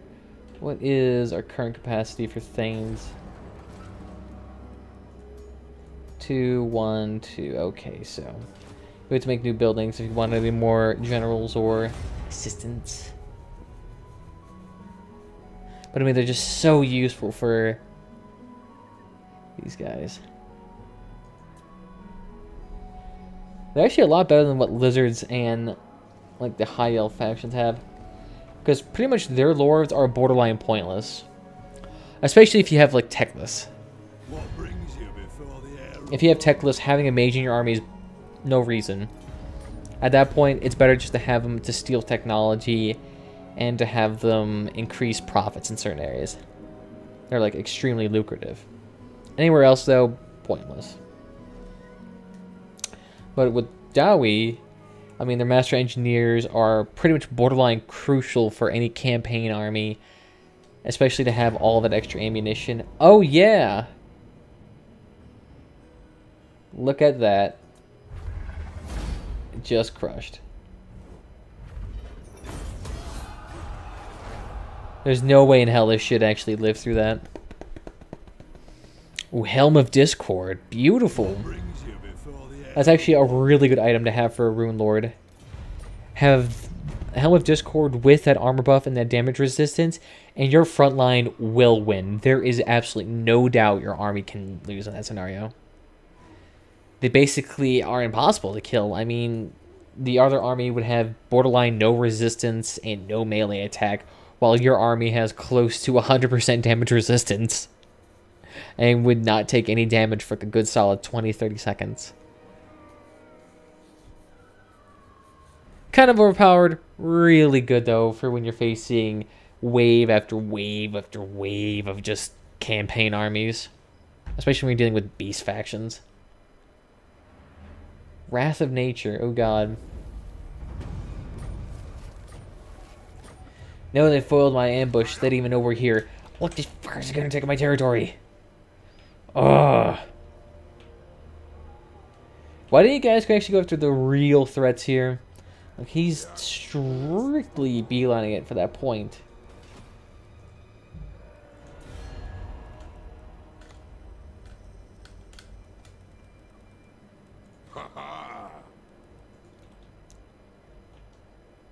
Here, move upon. One rug.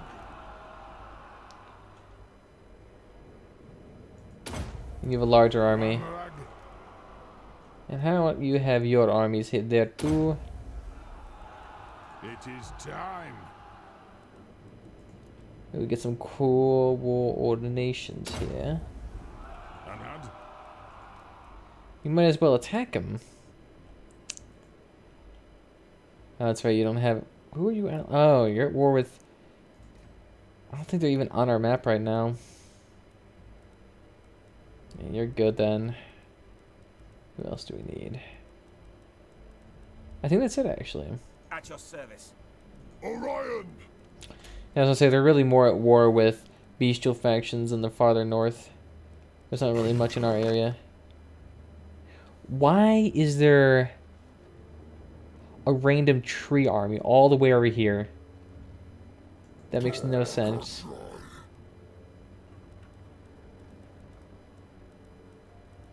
Alright, trade. Anyone here actually able to trade? I can only trade with 2 factions. I don't feel limited at all. Master of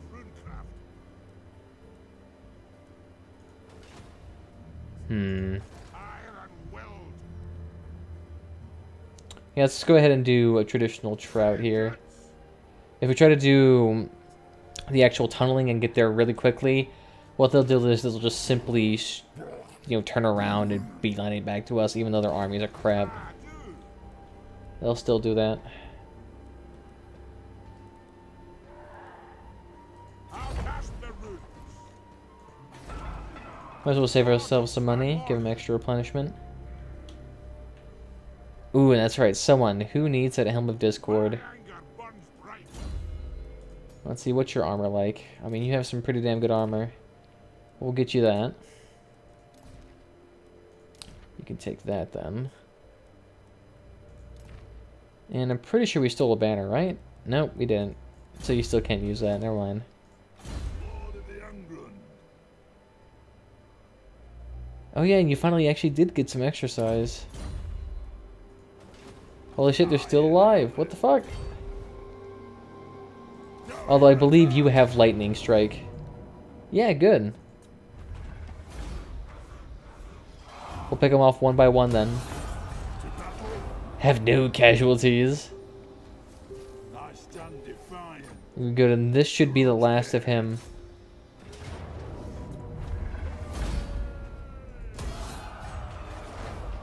Alright, please tell me that faction's gone. Journeying on.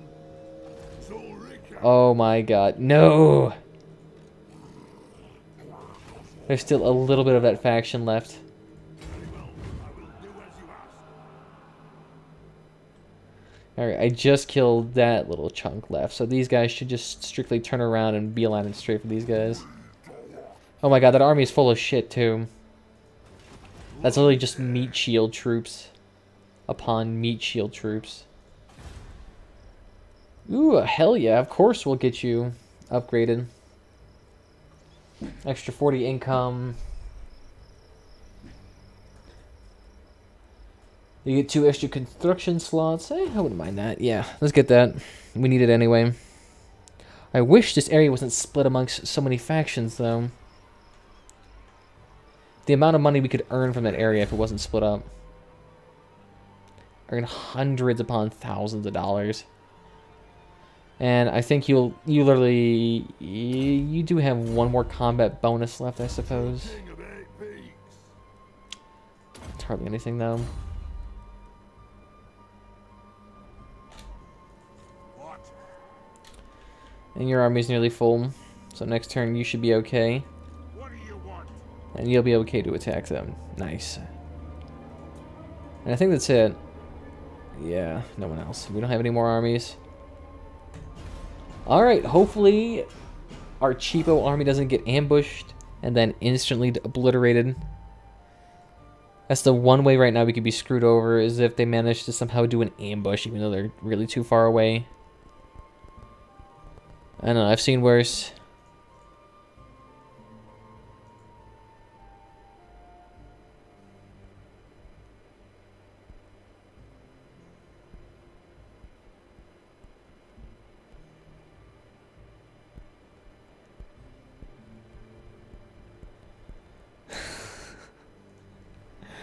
I love how there's like a lot of strategy put into that Animal Crossing game for your phone.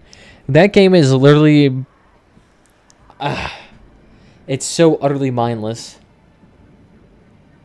It's good in like its visual sense, but pretty much every other aspect, it's a shit game. I mean, there's literally nothing to do. It's daytime. Why is it still nighttime in my game? Of course, you guys can't see this. I could turn on visor, and then you guys could see it. The issue with this is that, how would I say? True king of the 8 peaks. Yeah, go away, military alliance. Oh, you want? You ain't getting that. Wait. They're trading with the high elves, though. I saw that. Ah, that better not. Those what else should be trading with us? You got a brand new item. A potos. Oh. Oh my god, that completely trash army was wiped out instantaneously. I accidentally made 2 potted plants in this game. So that wasted 30 wood. Totally not hard as hell to get back. Although to be fair, wood is not really used for anything. Cotton is what I need in this game right now, since I've been making an assload of amenities. That and steel. Steel and cotton are like by far the most used. Lower taxes. We get strong tax increase for an assload of money. The thing is, though, that public order bonus is so hefty. I mean, really, that would only fuck over like 2 regions, though. But I like the extra bit of love.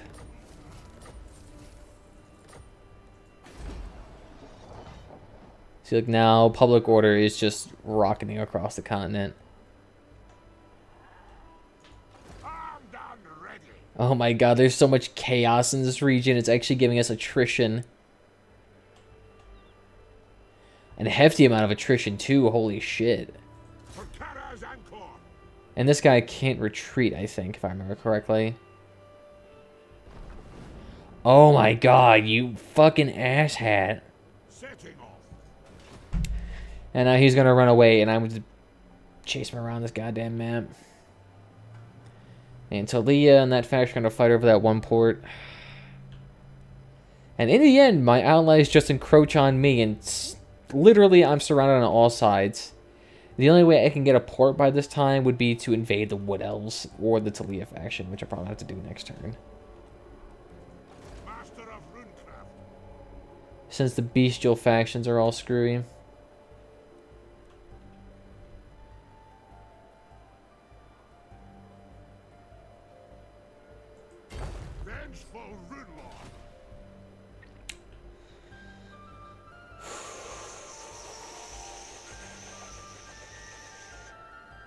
And we actually should be able to kill the Talia faction pretty easily. Since we do have pretty much our best army over here already. We have another army right there waiting to basically counter that. So I think next turn we should declare war against them. And finally gain a port. I mean, you should have done this 40 turns ago. The amount of money we'd have earned by now. I can't complain over things that could have been. And go ahead and earn money. We'll go ahead. We can make this one of our more lucrative areas. Even though it's only a partial province. True king. True king. It is time. Oh, that's right, and that entire army vanished, so you have nowhere else to go. I guess maybe against Talia you have a place to kill. I mean, this is a tier 5 settlement through and through. 50% income? What? That's asinine. How much money does that place produce? Only 3 grand. Interesting. I don't even have that generous of a bonus, and yet I produce more money.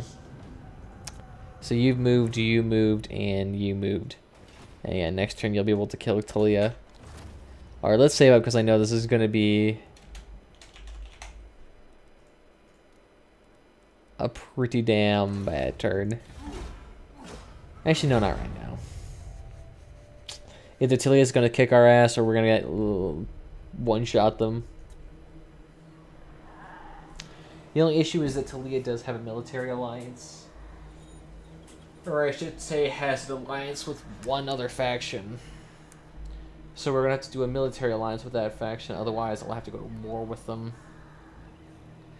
Which, I mean, wouldn't be that bad of an idea, to be honest. That faction's also pretty bad as well. Oh, they're performing rituals. What brings you here? Ah, yes, money. Look at that, we're rank 4 too, and we're actually a powerful faction. The entire Dark Elf territory looks like it's still screwed. Join the war against them? Hell no. Military actions, military actions. Ah, yeah. Just wait until they do a confederation with us. The amount of province we'd secure. The amount of money. We'd be instant overnight #1 faction. It'd actually be kind of nice if there was a way for me to negotiate, like, a trade. Oh. Of course, they managed to do a standstill ambush. Oh, and this is the faction that was trying to kill Talia. Oh, you ass. Of course, again. Same situation. The reason why I had to recall this army last time.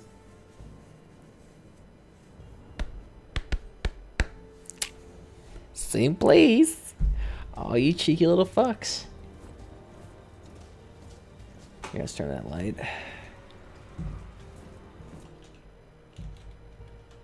Same situation. In fact, I'm pretty sure this is the same army composition, except a lot more bats.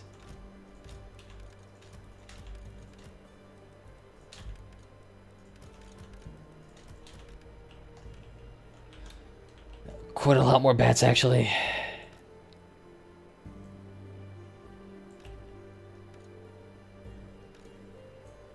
Get there.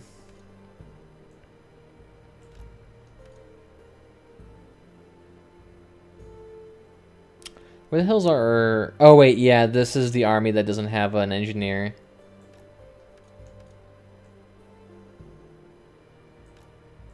Instead of having an engineer, it has a gyrocopter.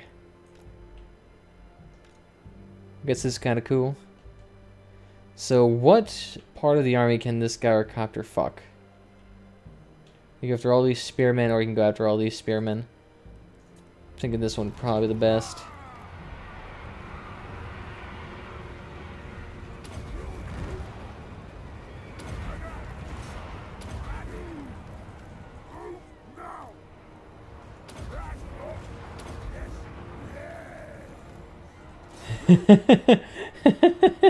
He's basically being swarmed right now.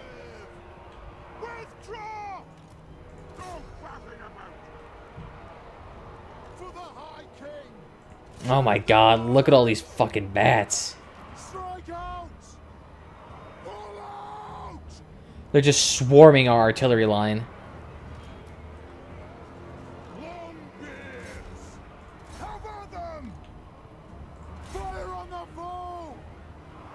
You all need to start firing upon those birds. I mean, the scar is basically darkened with them. Yeah, there goes our entire artillery line. Yeah, I'm just going to have to fill it with globadiers or glob launchers, grudge throwers, whatever the fuck's in season right now.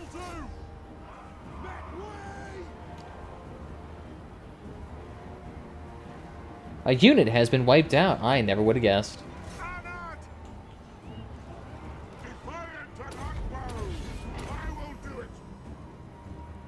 Yeah, you better not die.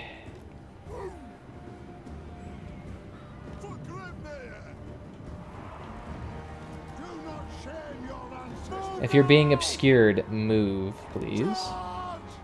Who the fuck's... Yeah, no, you guys don't rally. In fact, hide up in the woods. Do not engage.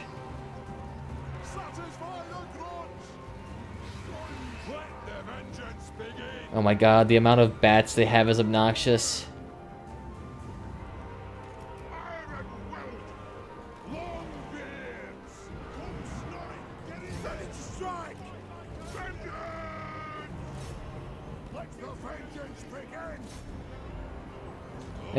I'm glad I invested in getting this more hefty front line.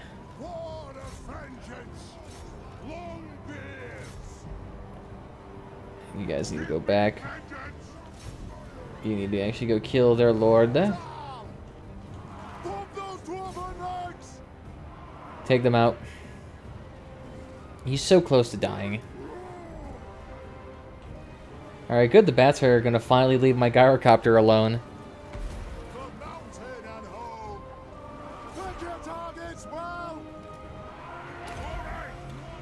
Just keep using that flask.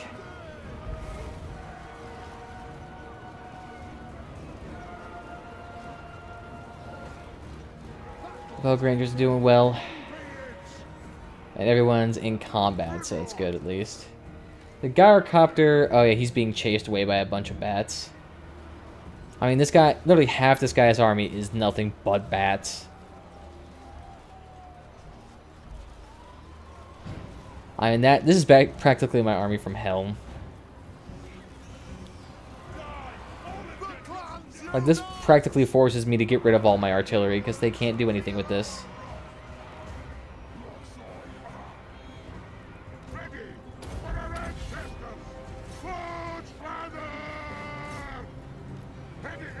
They're done.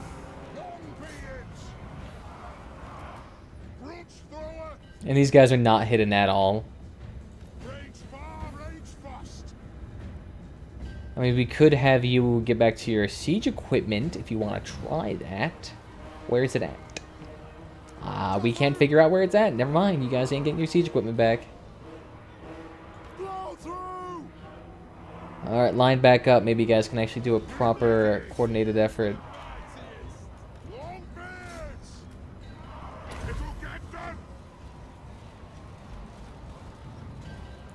I mean, they're facing shit-tier troops, to be honest.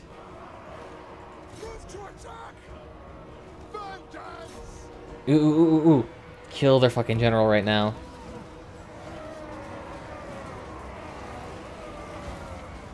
Bye-bye. There we go. Y'all should be breaking then. Now that you don't have an actual lord to lead you. Oh, that's right. You guys are in horde factions. Doesn't even really fucking matter. All your horde is there. All your lord is there. Just to add a layer of fuckery with spells. Y'all need to get in there.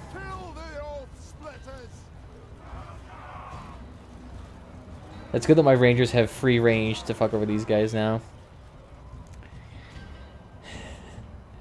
This army, you guys are getting 0 artillery. You have the gyrocopter, that's it. You're not getting anything else. It's clear that you guys cannot save artillery for the life of you, especially with all those bird units. Throw in a couple of bird units and you guys just evaporate. That's fine, I can handle having a bunch of rangers instead. Makes this army a little bit more expensive, but you guys are definitely a lot more versatile. Especially with that Vanguard deployment, that'd be actually hilarious. Have half your army instantly fire upon and rout the other army, and then Get a little bit. Ooh, shit. Who the fuck are these people? Are these even larger beasts than before?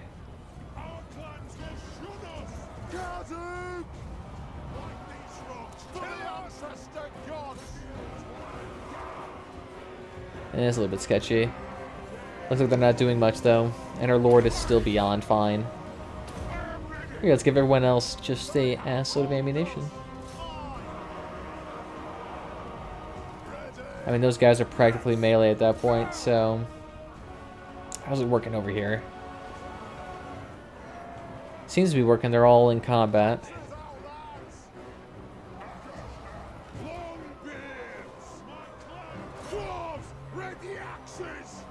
There we go. Get in there and actually start helping them out. Looks like actually investing in the expensive melee front worked. They did not take any damage. Even with that ambush. Butchered. Hey, look at that. Half their army was nothing but succubi, or whatever the hell those things are. I guess maybe hag ravens in this case. Obnoxious. But totally ineffective. Completely fucked in the end. Who was I working towards getting the furniture towards? Maggie, that's right. Well, I don't have any wood for your table because I accidentally spent 60 on plants.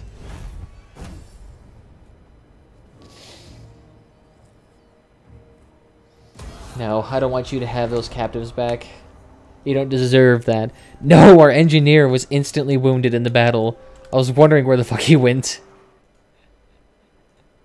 So now it's going to be like 7 turns before he comes back.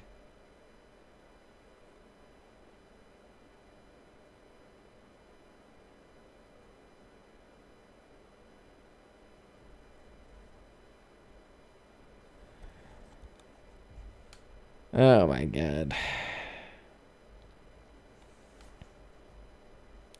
That should be one of his last armies, though, in this area. So we should be okay now that we've killed basically 2 or 3 of their armies.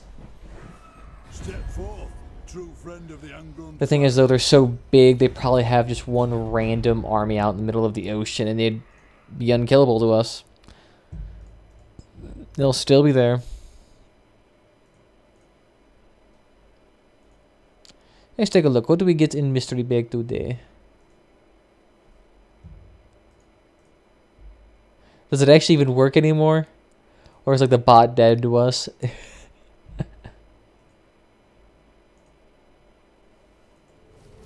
An error occurred while running this application.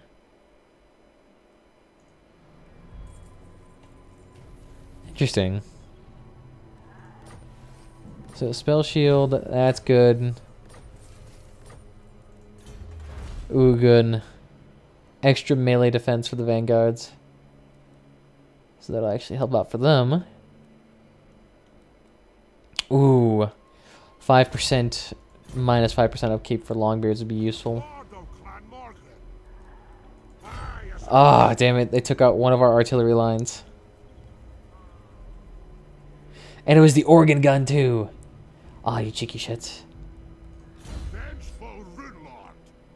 Alright, so definitely getting that untaintedness.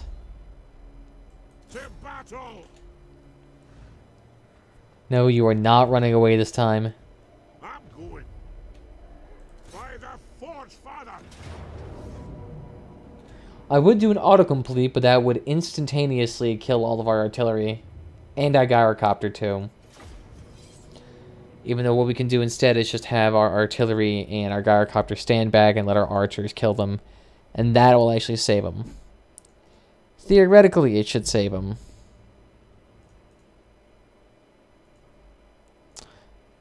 Our daily login bonus for being on our channel. I got a free hug. Oh, goodness. Too bad there's absolutely nobody to give it to. It's really fucking sad. It's just the average streamer. Here we go. So they're all... It's actually kind of nice of them to all be out in the open for us. So this will actually make it pretty easy.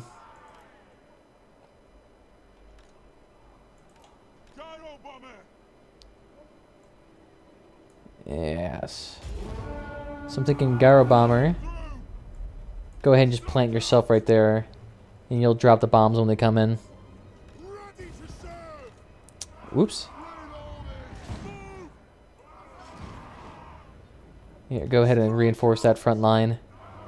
It's actually strange, the Longbeards did really well. And the organ gun. Actually, it's strange, the organ gun doesn't really have that short of a distance.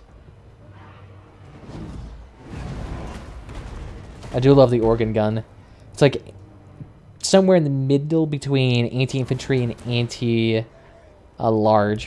Because it has armor piercing, which is great against large targets, but it's multi-shot, so it kills quite a few of them. So it's good like with those weird medium tiers. Yeah, I'm not sure why you're splitting off like that. I mean, we have the fortifications to deal with both of them.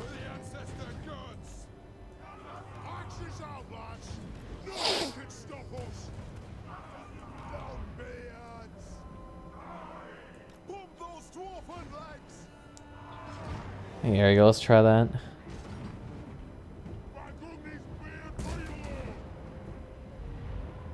Oh yeah, that you guys might as well just run away. You guys are fucked. Root, you pieces of shit. And there's their infantry lines. Very nice. These guys will actually be pretty much all killed exclusively by the Gyro Bombers. Hell, they're not even actually even living long enough to do that.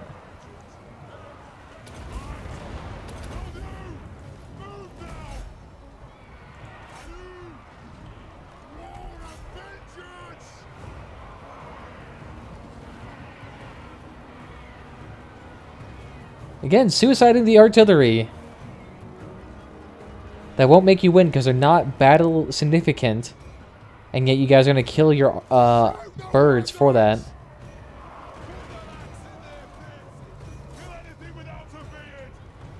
Instead of going for a crucial target like the Gyro Bomber, they're going after something completely innocuous like the dead artillery.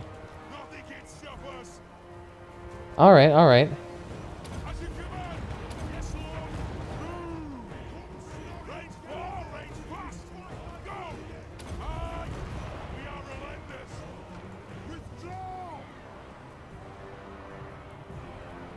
And Gyro Bomber and artillery, get the fuck out of here.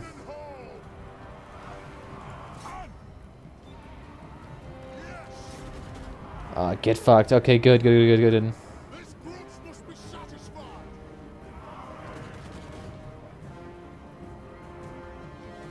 Now let's get the artillery out of there before they get damaged anymore.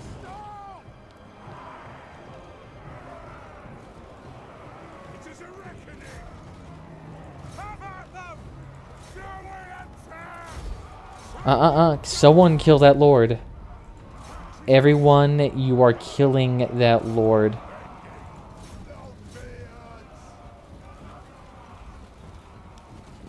Do not let that shit live. Nice. So that's most of their main damage is coming from that lord. And look at that. Tactically, diving after artillery made no sense. I know we had 4 artillery units, technically, but we only had 4 guns, which contributed practically nothing to the fight. The Gyro Bomber by far did the most, and that was only one that was close to dying. So the AI doesn't really consider things like that for some reason. Oh, look at this. This army is living by a thread.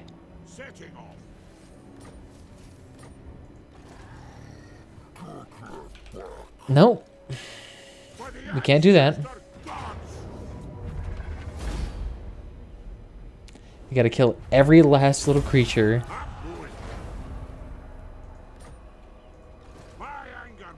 Alright, after 30 battles, I'm pretty sure I'm a grizzled veteran.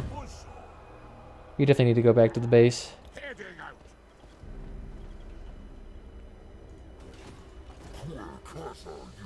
Hopefully next turn they don't get a random intercept and actually kill. They can't really intercept us. They're kind of screwed if they do.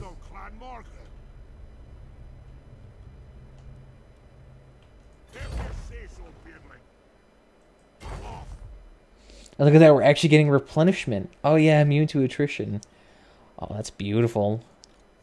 Kind of cheeky, but beautiful. Nah, I'm not caring about that. When actually cleansing corruption's beautiful too. I mean, we could get Lucini. The issue is I'm pretty sure that's not actually... Oh, wait. It is connected. Barely connected. You guys actually need to go for that place next turn. Capture that settlement. And we have a trade route with the rest of the world. Assuming Talia doesn't do something stupid like that. So we may not have to actually go to war with them. That's fine. I don't mind not going to war with Talia right now. I have too many fronts to deal with. That, and I have to send Belengar Ironhammer all the way up north to go deal with the... Well, it looks like quite a bit of plentiful land not being used and is actually being taken up right now by the Dark Elves. Not terribly keen on that. And look at this, a 4 settlement base province, 4 settlements right here. 3 settlements, I mean, oh! You can earn millions of gold pieces there. That's what we need. I don't want to sit here and deal with petty shit. Especially considering all these provinces are split amongst my superior allies. So I kind of need a fuck off, monkey. Actually, where is a treasure spot? Since this guy already has his full-fledged army, what I'm thinking about doing is that he can just go claim a treasure. And then... what else could he do? He might have to go north, to be honest. Because it's looking like with that La Guinli, or whatever the devil is called, being taken up by that faction, I might be a little bit screwed. What the f...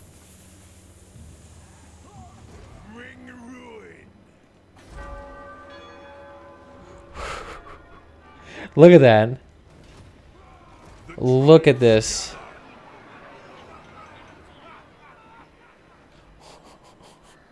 Seven armies. 7 armies. Descending onto one town. Holy shit. How did I get stuck with Beastmen? I'm not even the most powerful faction yet. I get the short stick here. My God. How is the Empire still alive with odds and that skewed against them? Bye. I actually kind of want to try the Empire. Because they seem like they have a pretty diverse unit roster. But at the same time, I'm also sketched out. Hopefully I don't want them to actually be like too basic. Then the issue is they also start off in a pretty easy area. Oh, that's right. These guys are going to actually start loving us again now that we're actually doing war against their Beastmen. And actually, even if like they're allies with the Beastmen, would you still get perks for actually going to war with them?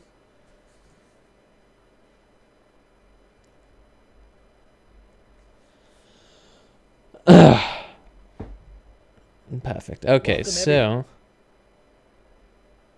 what was I trying to do here?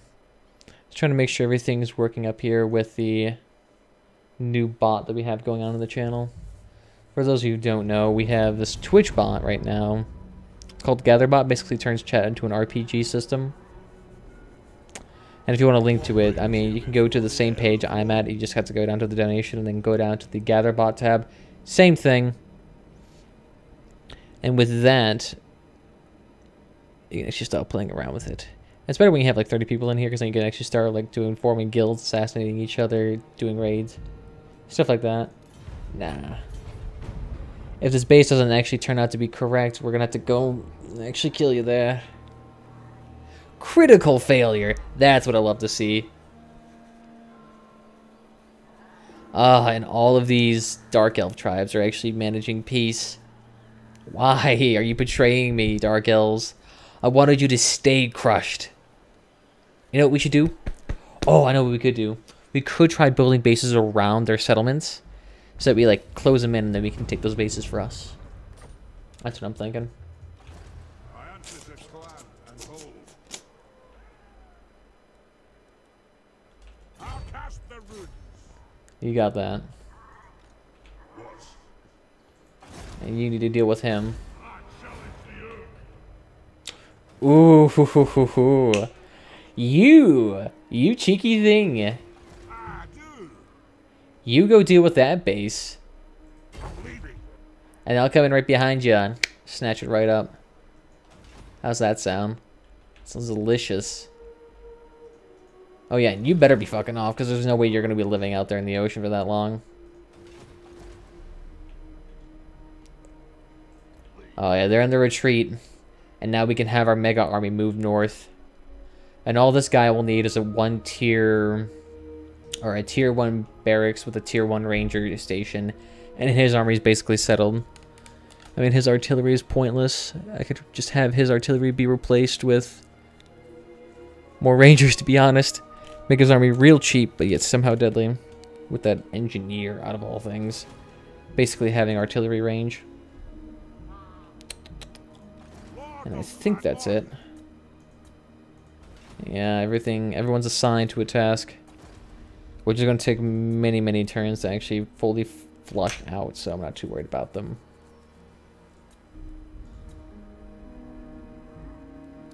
Southern Grey Mountains. Secures. Where, oh where? Yes, Kakarot 8 peaks.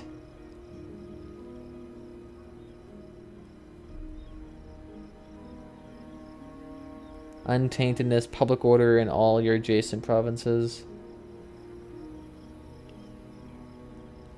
The Ancestor Tomb is actually kind of cool. This basically makes defending this area super easy. I mean, when all of your units have magical attacks, kind of hard to kill. Let's get that income too, why not? They wouldn't mind making this place a nice gyrocopter factory out of all things. But the fact it can produce such just immeasurable wealth is tantalizing. And the Chaos Corruption is actually going down too out of all things, which is actually kind of nice. Alright, I think we're good. And we're researching. Okay, good. So the beasts are now on a... how would I say, backing up spree. They just gotta peel all the way back to their homelands, try to recuperate from all those losses without getting butchered by other people. It's unlikely though. They might have to go all the way back up north. It's actually kind of good for the Night Elves that the Chaos Warriors actually came in, because now there's an obscene amount of chaos there. They can actually use that to their advantage. Although I imagine most of the chaos will probably dissipate passively, since they're not going to be able to sustain it.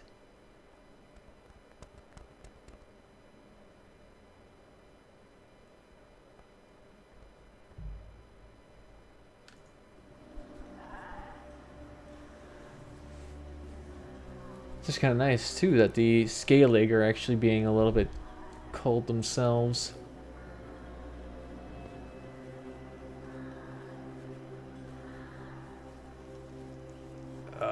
Button this up, come on.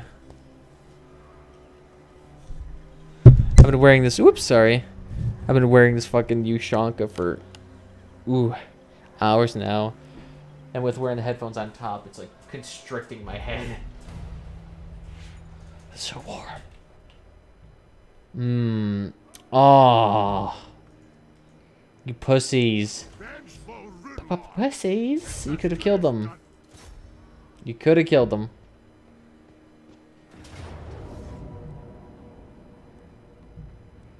So let's see. Scarecrow Banner. This one's actually kind of nice for dealing with passive units.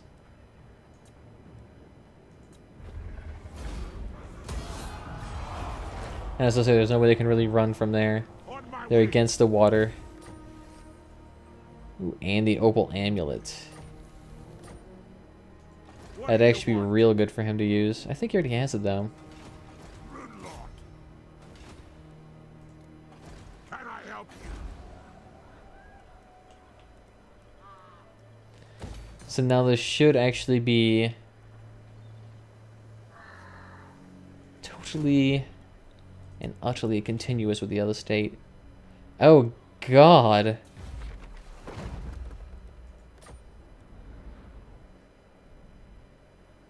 And this is all the way up in the north, too. Oh, yeah. There's no way you're going to be able to take Skaven Blight. The garrison there is ridiculous. That place is borderline impossible to take. Also doesn't help that it built like a tier 3, tier 4 wall there, so it's even more ridiculous to take. Shit. So is it looking like our allies up north actually did find some of the remnants of that bestial tribe? So I guess we're going to have to go up there and actually go ahead and kill them. I believe I have military access to most of these bases, so it should be okay. I am not sure where you went. Oh, yeah, you're good. The area is just absolutely infested. I mean, I guess your army is completely fine too, so you can go north as well. But we're actually going to have you go down south where Belengar was going to do. Have you switch places, because I don't want you to go straight for those bestial factions. Nice.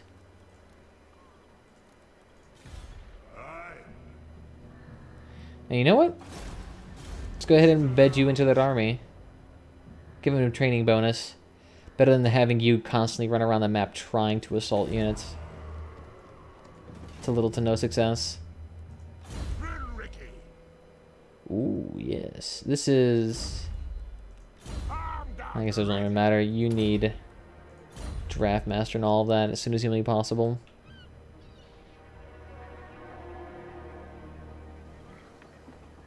God, with army upkeep alone, 15 grand for only 3 armies. Does that mean each one of these armies is close to 5 grand apiece? 4 grand, 5 grand, 5 grand.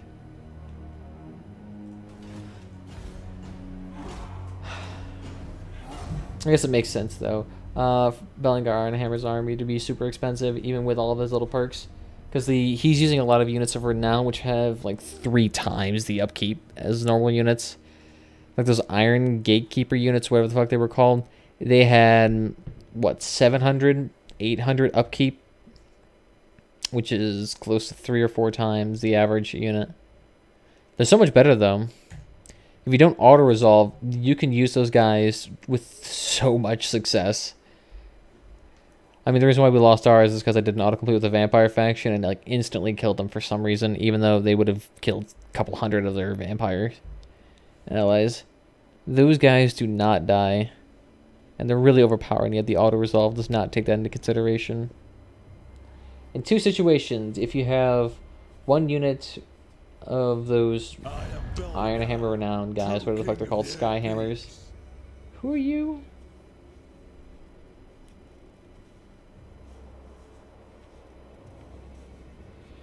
Yeah, I mean, sure, you guys could go ahead and walk through our lands, but you guys are all the way down the south, doesn't even really fucking matter.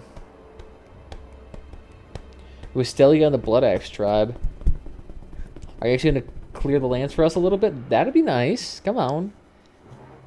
Help a brother out. I'm actually curious. Would this actually improve audio quality? We're going to try this out. I'm going to do this real quickly. Recording devices. I was like, this is going to sound real weird, but...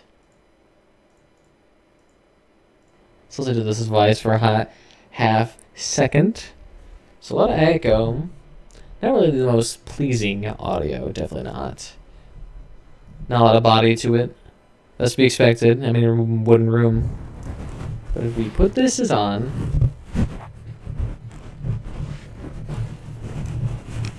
Get the fuck out there. Hello? Okay.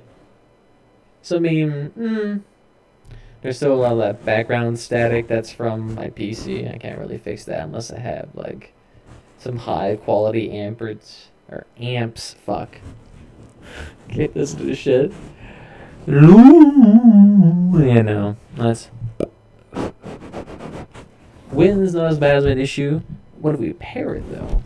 So like, yeah, two of them, two filters.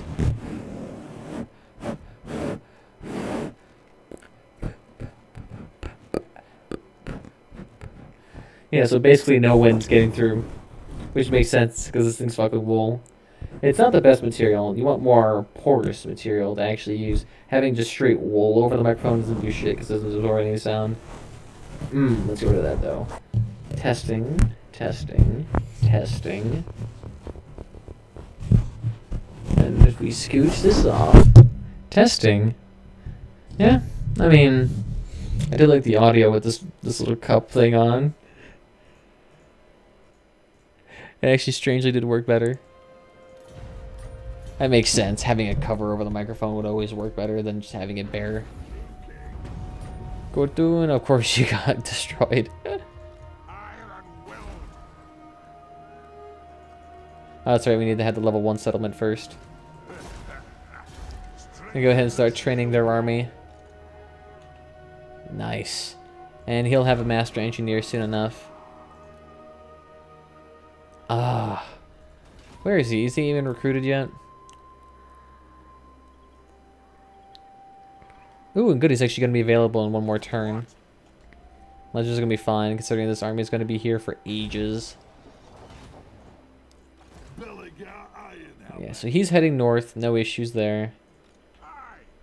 And he's gathering treasure in the south, preparing to go to war up north. Although I doubt the bestial factions are actually there anymore. There's no more enemies for them, so they have like zero reason to be up there. Which is great, because that means I have free range up there. And hopefully I can recruit another lord to start picking up lands as well. But what we need is some money to actually fund our research up there. So, oh yeah, this area is super happy. So let's get him another gem factory, basically. Jack that up.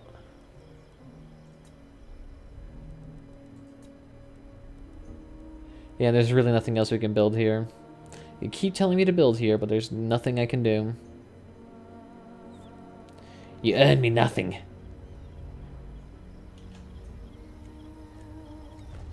I am tempted. I am oh so tempted to increase the tax rate.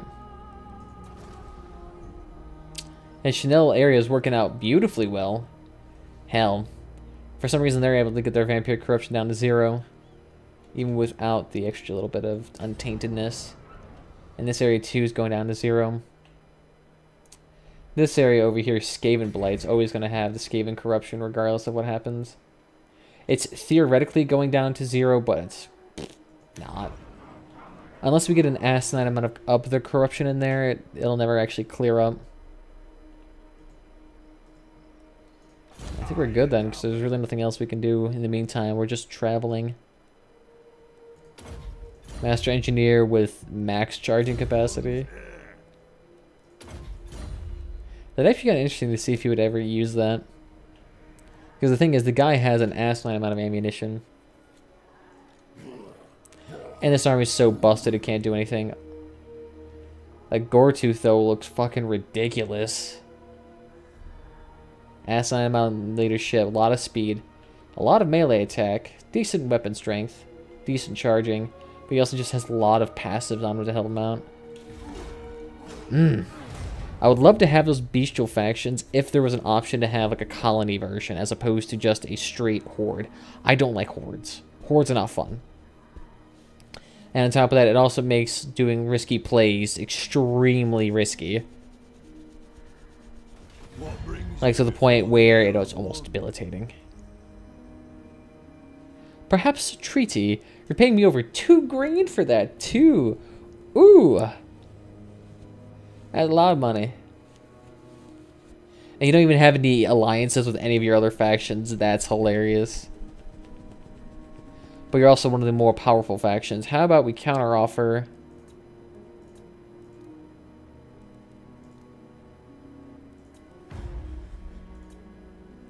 I don't know.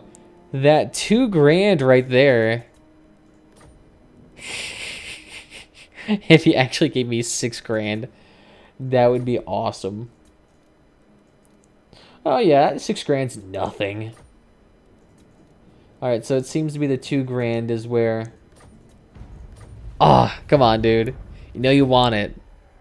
I'm basically a bridge that's fucking you over right now.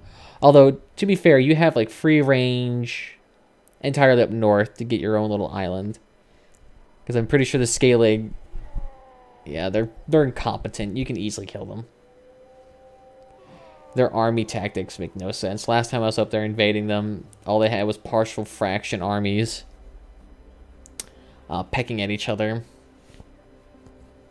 I mean, they had, what, 7 generals? And maybe double that of units.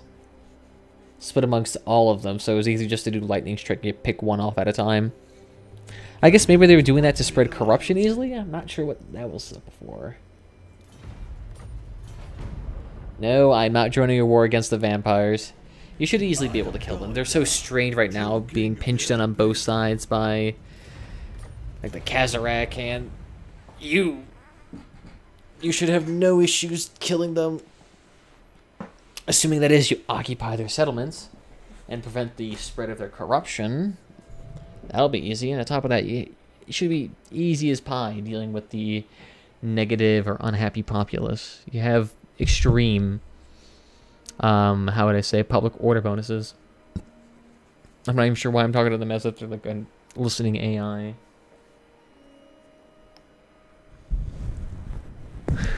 Tempted to put it back on there. No, I'll just keep it as a hat.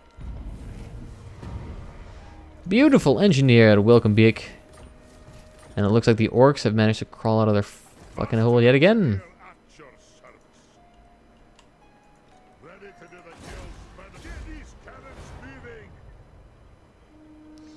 You better not die again on your way here. Oh yeah. 20% ammunition. That'll be real helpful for that guy. Considering how much he actually has. I see him running away.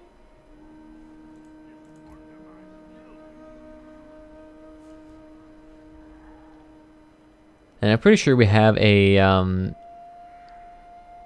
how would I say? I have military access with him, so it shouldn't be that bad.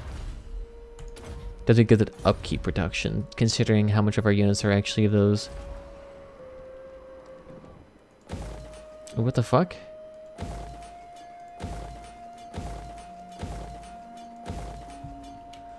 Why the hell did all those buildings get damaged? Did a flood happen?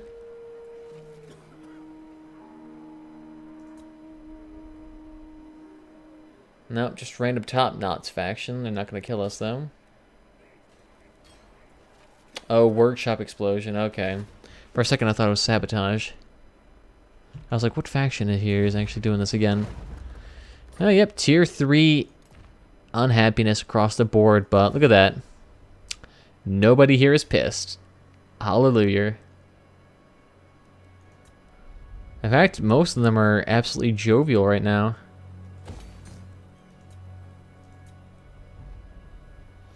And that area is going to start earning an assload of money next turn. Ooh! Crap, I forgot to adjust your positioning. Hopefully you get wax sealed rations, though. Give me that $420 back. Vindsvept. Wow, that's totally not useless. Whoa, what the fuck is that? Felix Kemp. It's extremely Swedish. But even then, he has a fucking eagle head on. That's American as hell. I should get that. Oh, and I got all that money too. I should have purchased more buildings. Oh, well, it's only one turn behind. It'll be okay. Ooh. That's kind of nice. We're having our Wood Elf allies actually scout out for us. It's strange that the Wood Elves are so far north already.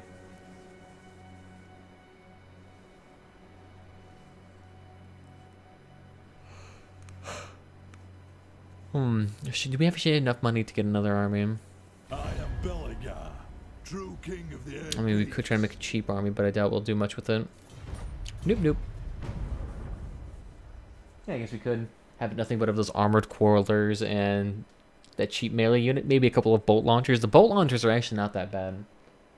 The only issue with them is that you still need to get a master engineer in there for the extra ammunition. Otherwise, they run out pretty quickly. That and they don't really have that good of melee, unlike the glob launchers and the cannon. Those guys, decent melee. You can actually kind of use them as like secondary melee to enhance the front line once they run out of ammunition. Strangely works. They'll die really quickly, but it works. And if you can just pull them out. Wait till next turn, yes? So how much did you give us? Construction cost, ooh, and income, ooh.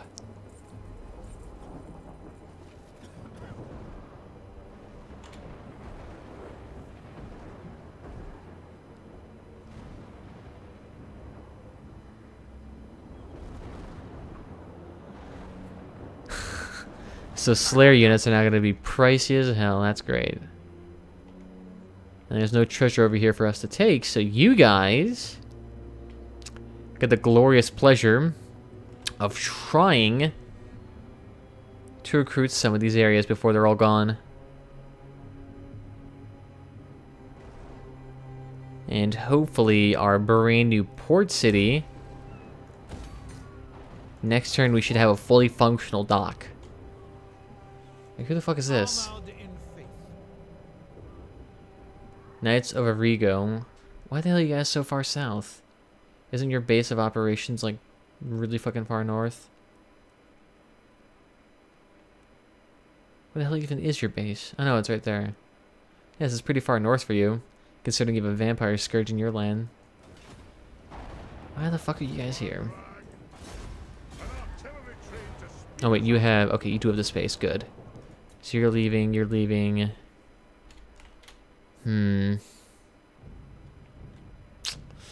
Yeah, I mean, you can also try to go back to the, this area, try to reclaim it back for your own faction. If any of them still fucking exist. Hello, excuse us, Weasland. I actually need to get access rights to him. I don't want to accidentally trigger up another war. But the Bretonians are almost gone entirely. Ready. It is good to see our allies of the mountain. Yeah, you better fucking like us. We're right behind you in power, and we can easily kill you. 1-2 punch army, you're out. Oh yeah, the scalers are gone. Kind of sketched out by these guys. Oh wait, do they have their own settlement now? Alright, no, that still belongs to the dwarves. Whoa. And the Blue Vipers have actually been relatively tame so far. They have lost quite a few settlements. And you still only have that one faction. Extreme paranoia, ruin dweller.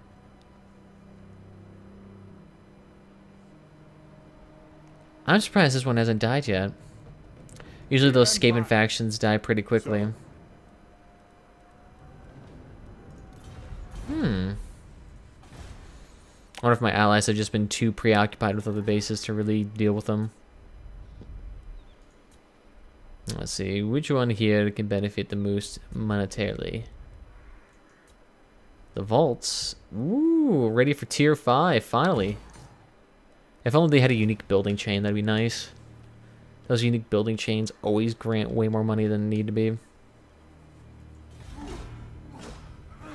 this is why this faction's kind of overpowered late game. If you actually manage to secure that province, the amount of money you earn is asinine. Especially if you manage to do a confederation, either with the Kazarak or the, whatever the Purple Arrow faction's called.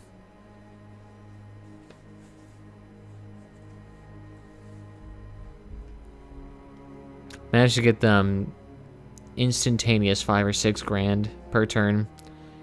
2 or 3 standing armies without an issue. Hell, the other mine, if you actually managed to get the other one. Ooh, the money. Usually, though, the undead pose a bigger threat, but for some reason, the AI has been all over them. I think right now we're doing a lot of traveling, so I think we'll actually cut this short, because this is mostly just going to be like 20, 30 turns of me heading north slowly. Very, very slowly, so I think we'll call it good here. So I want to thank you all for stopping by. It's actually a pretty good, actually managing to survive through all of this. It's actually been pretty good. Fucking trying to siege me again. Do it. I swear to God, try it. Why are you putting in a hidden encampment right next to Skaven Bright? It's not going to do anything. I can try. Well, and I thank you all for joining me. If you enjoyed it, make sure to follow on either YouTube, Twitch, or Mixer, whatever is your favorite. Although Twitch does have gather bots and a brand new loyalty system, so keep a lookout for that. Other than that, there's social media links down below if that's your thing. Discord if you want to join the community and get updates, and I think that covers it. So until next time, guys, bye bye.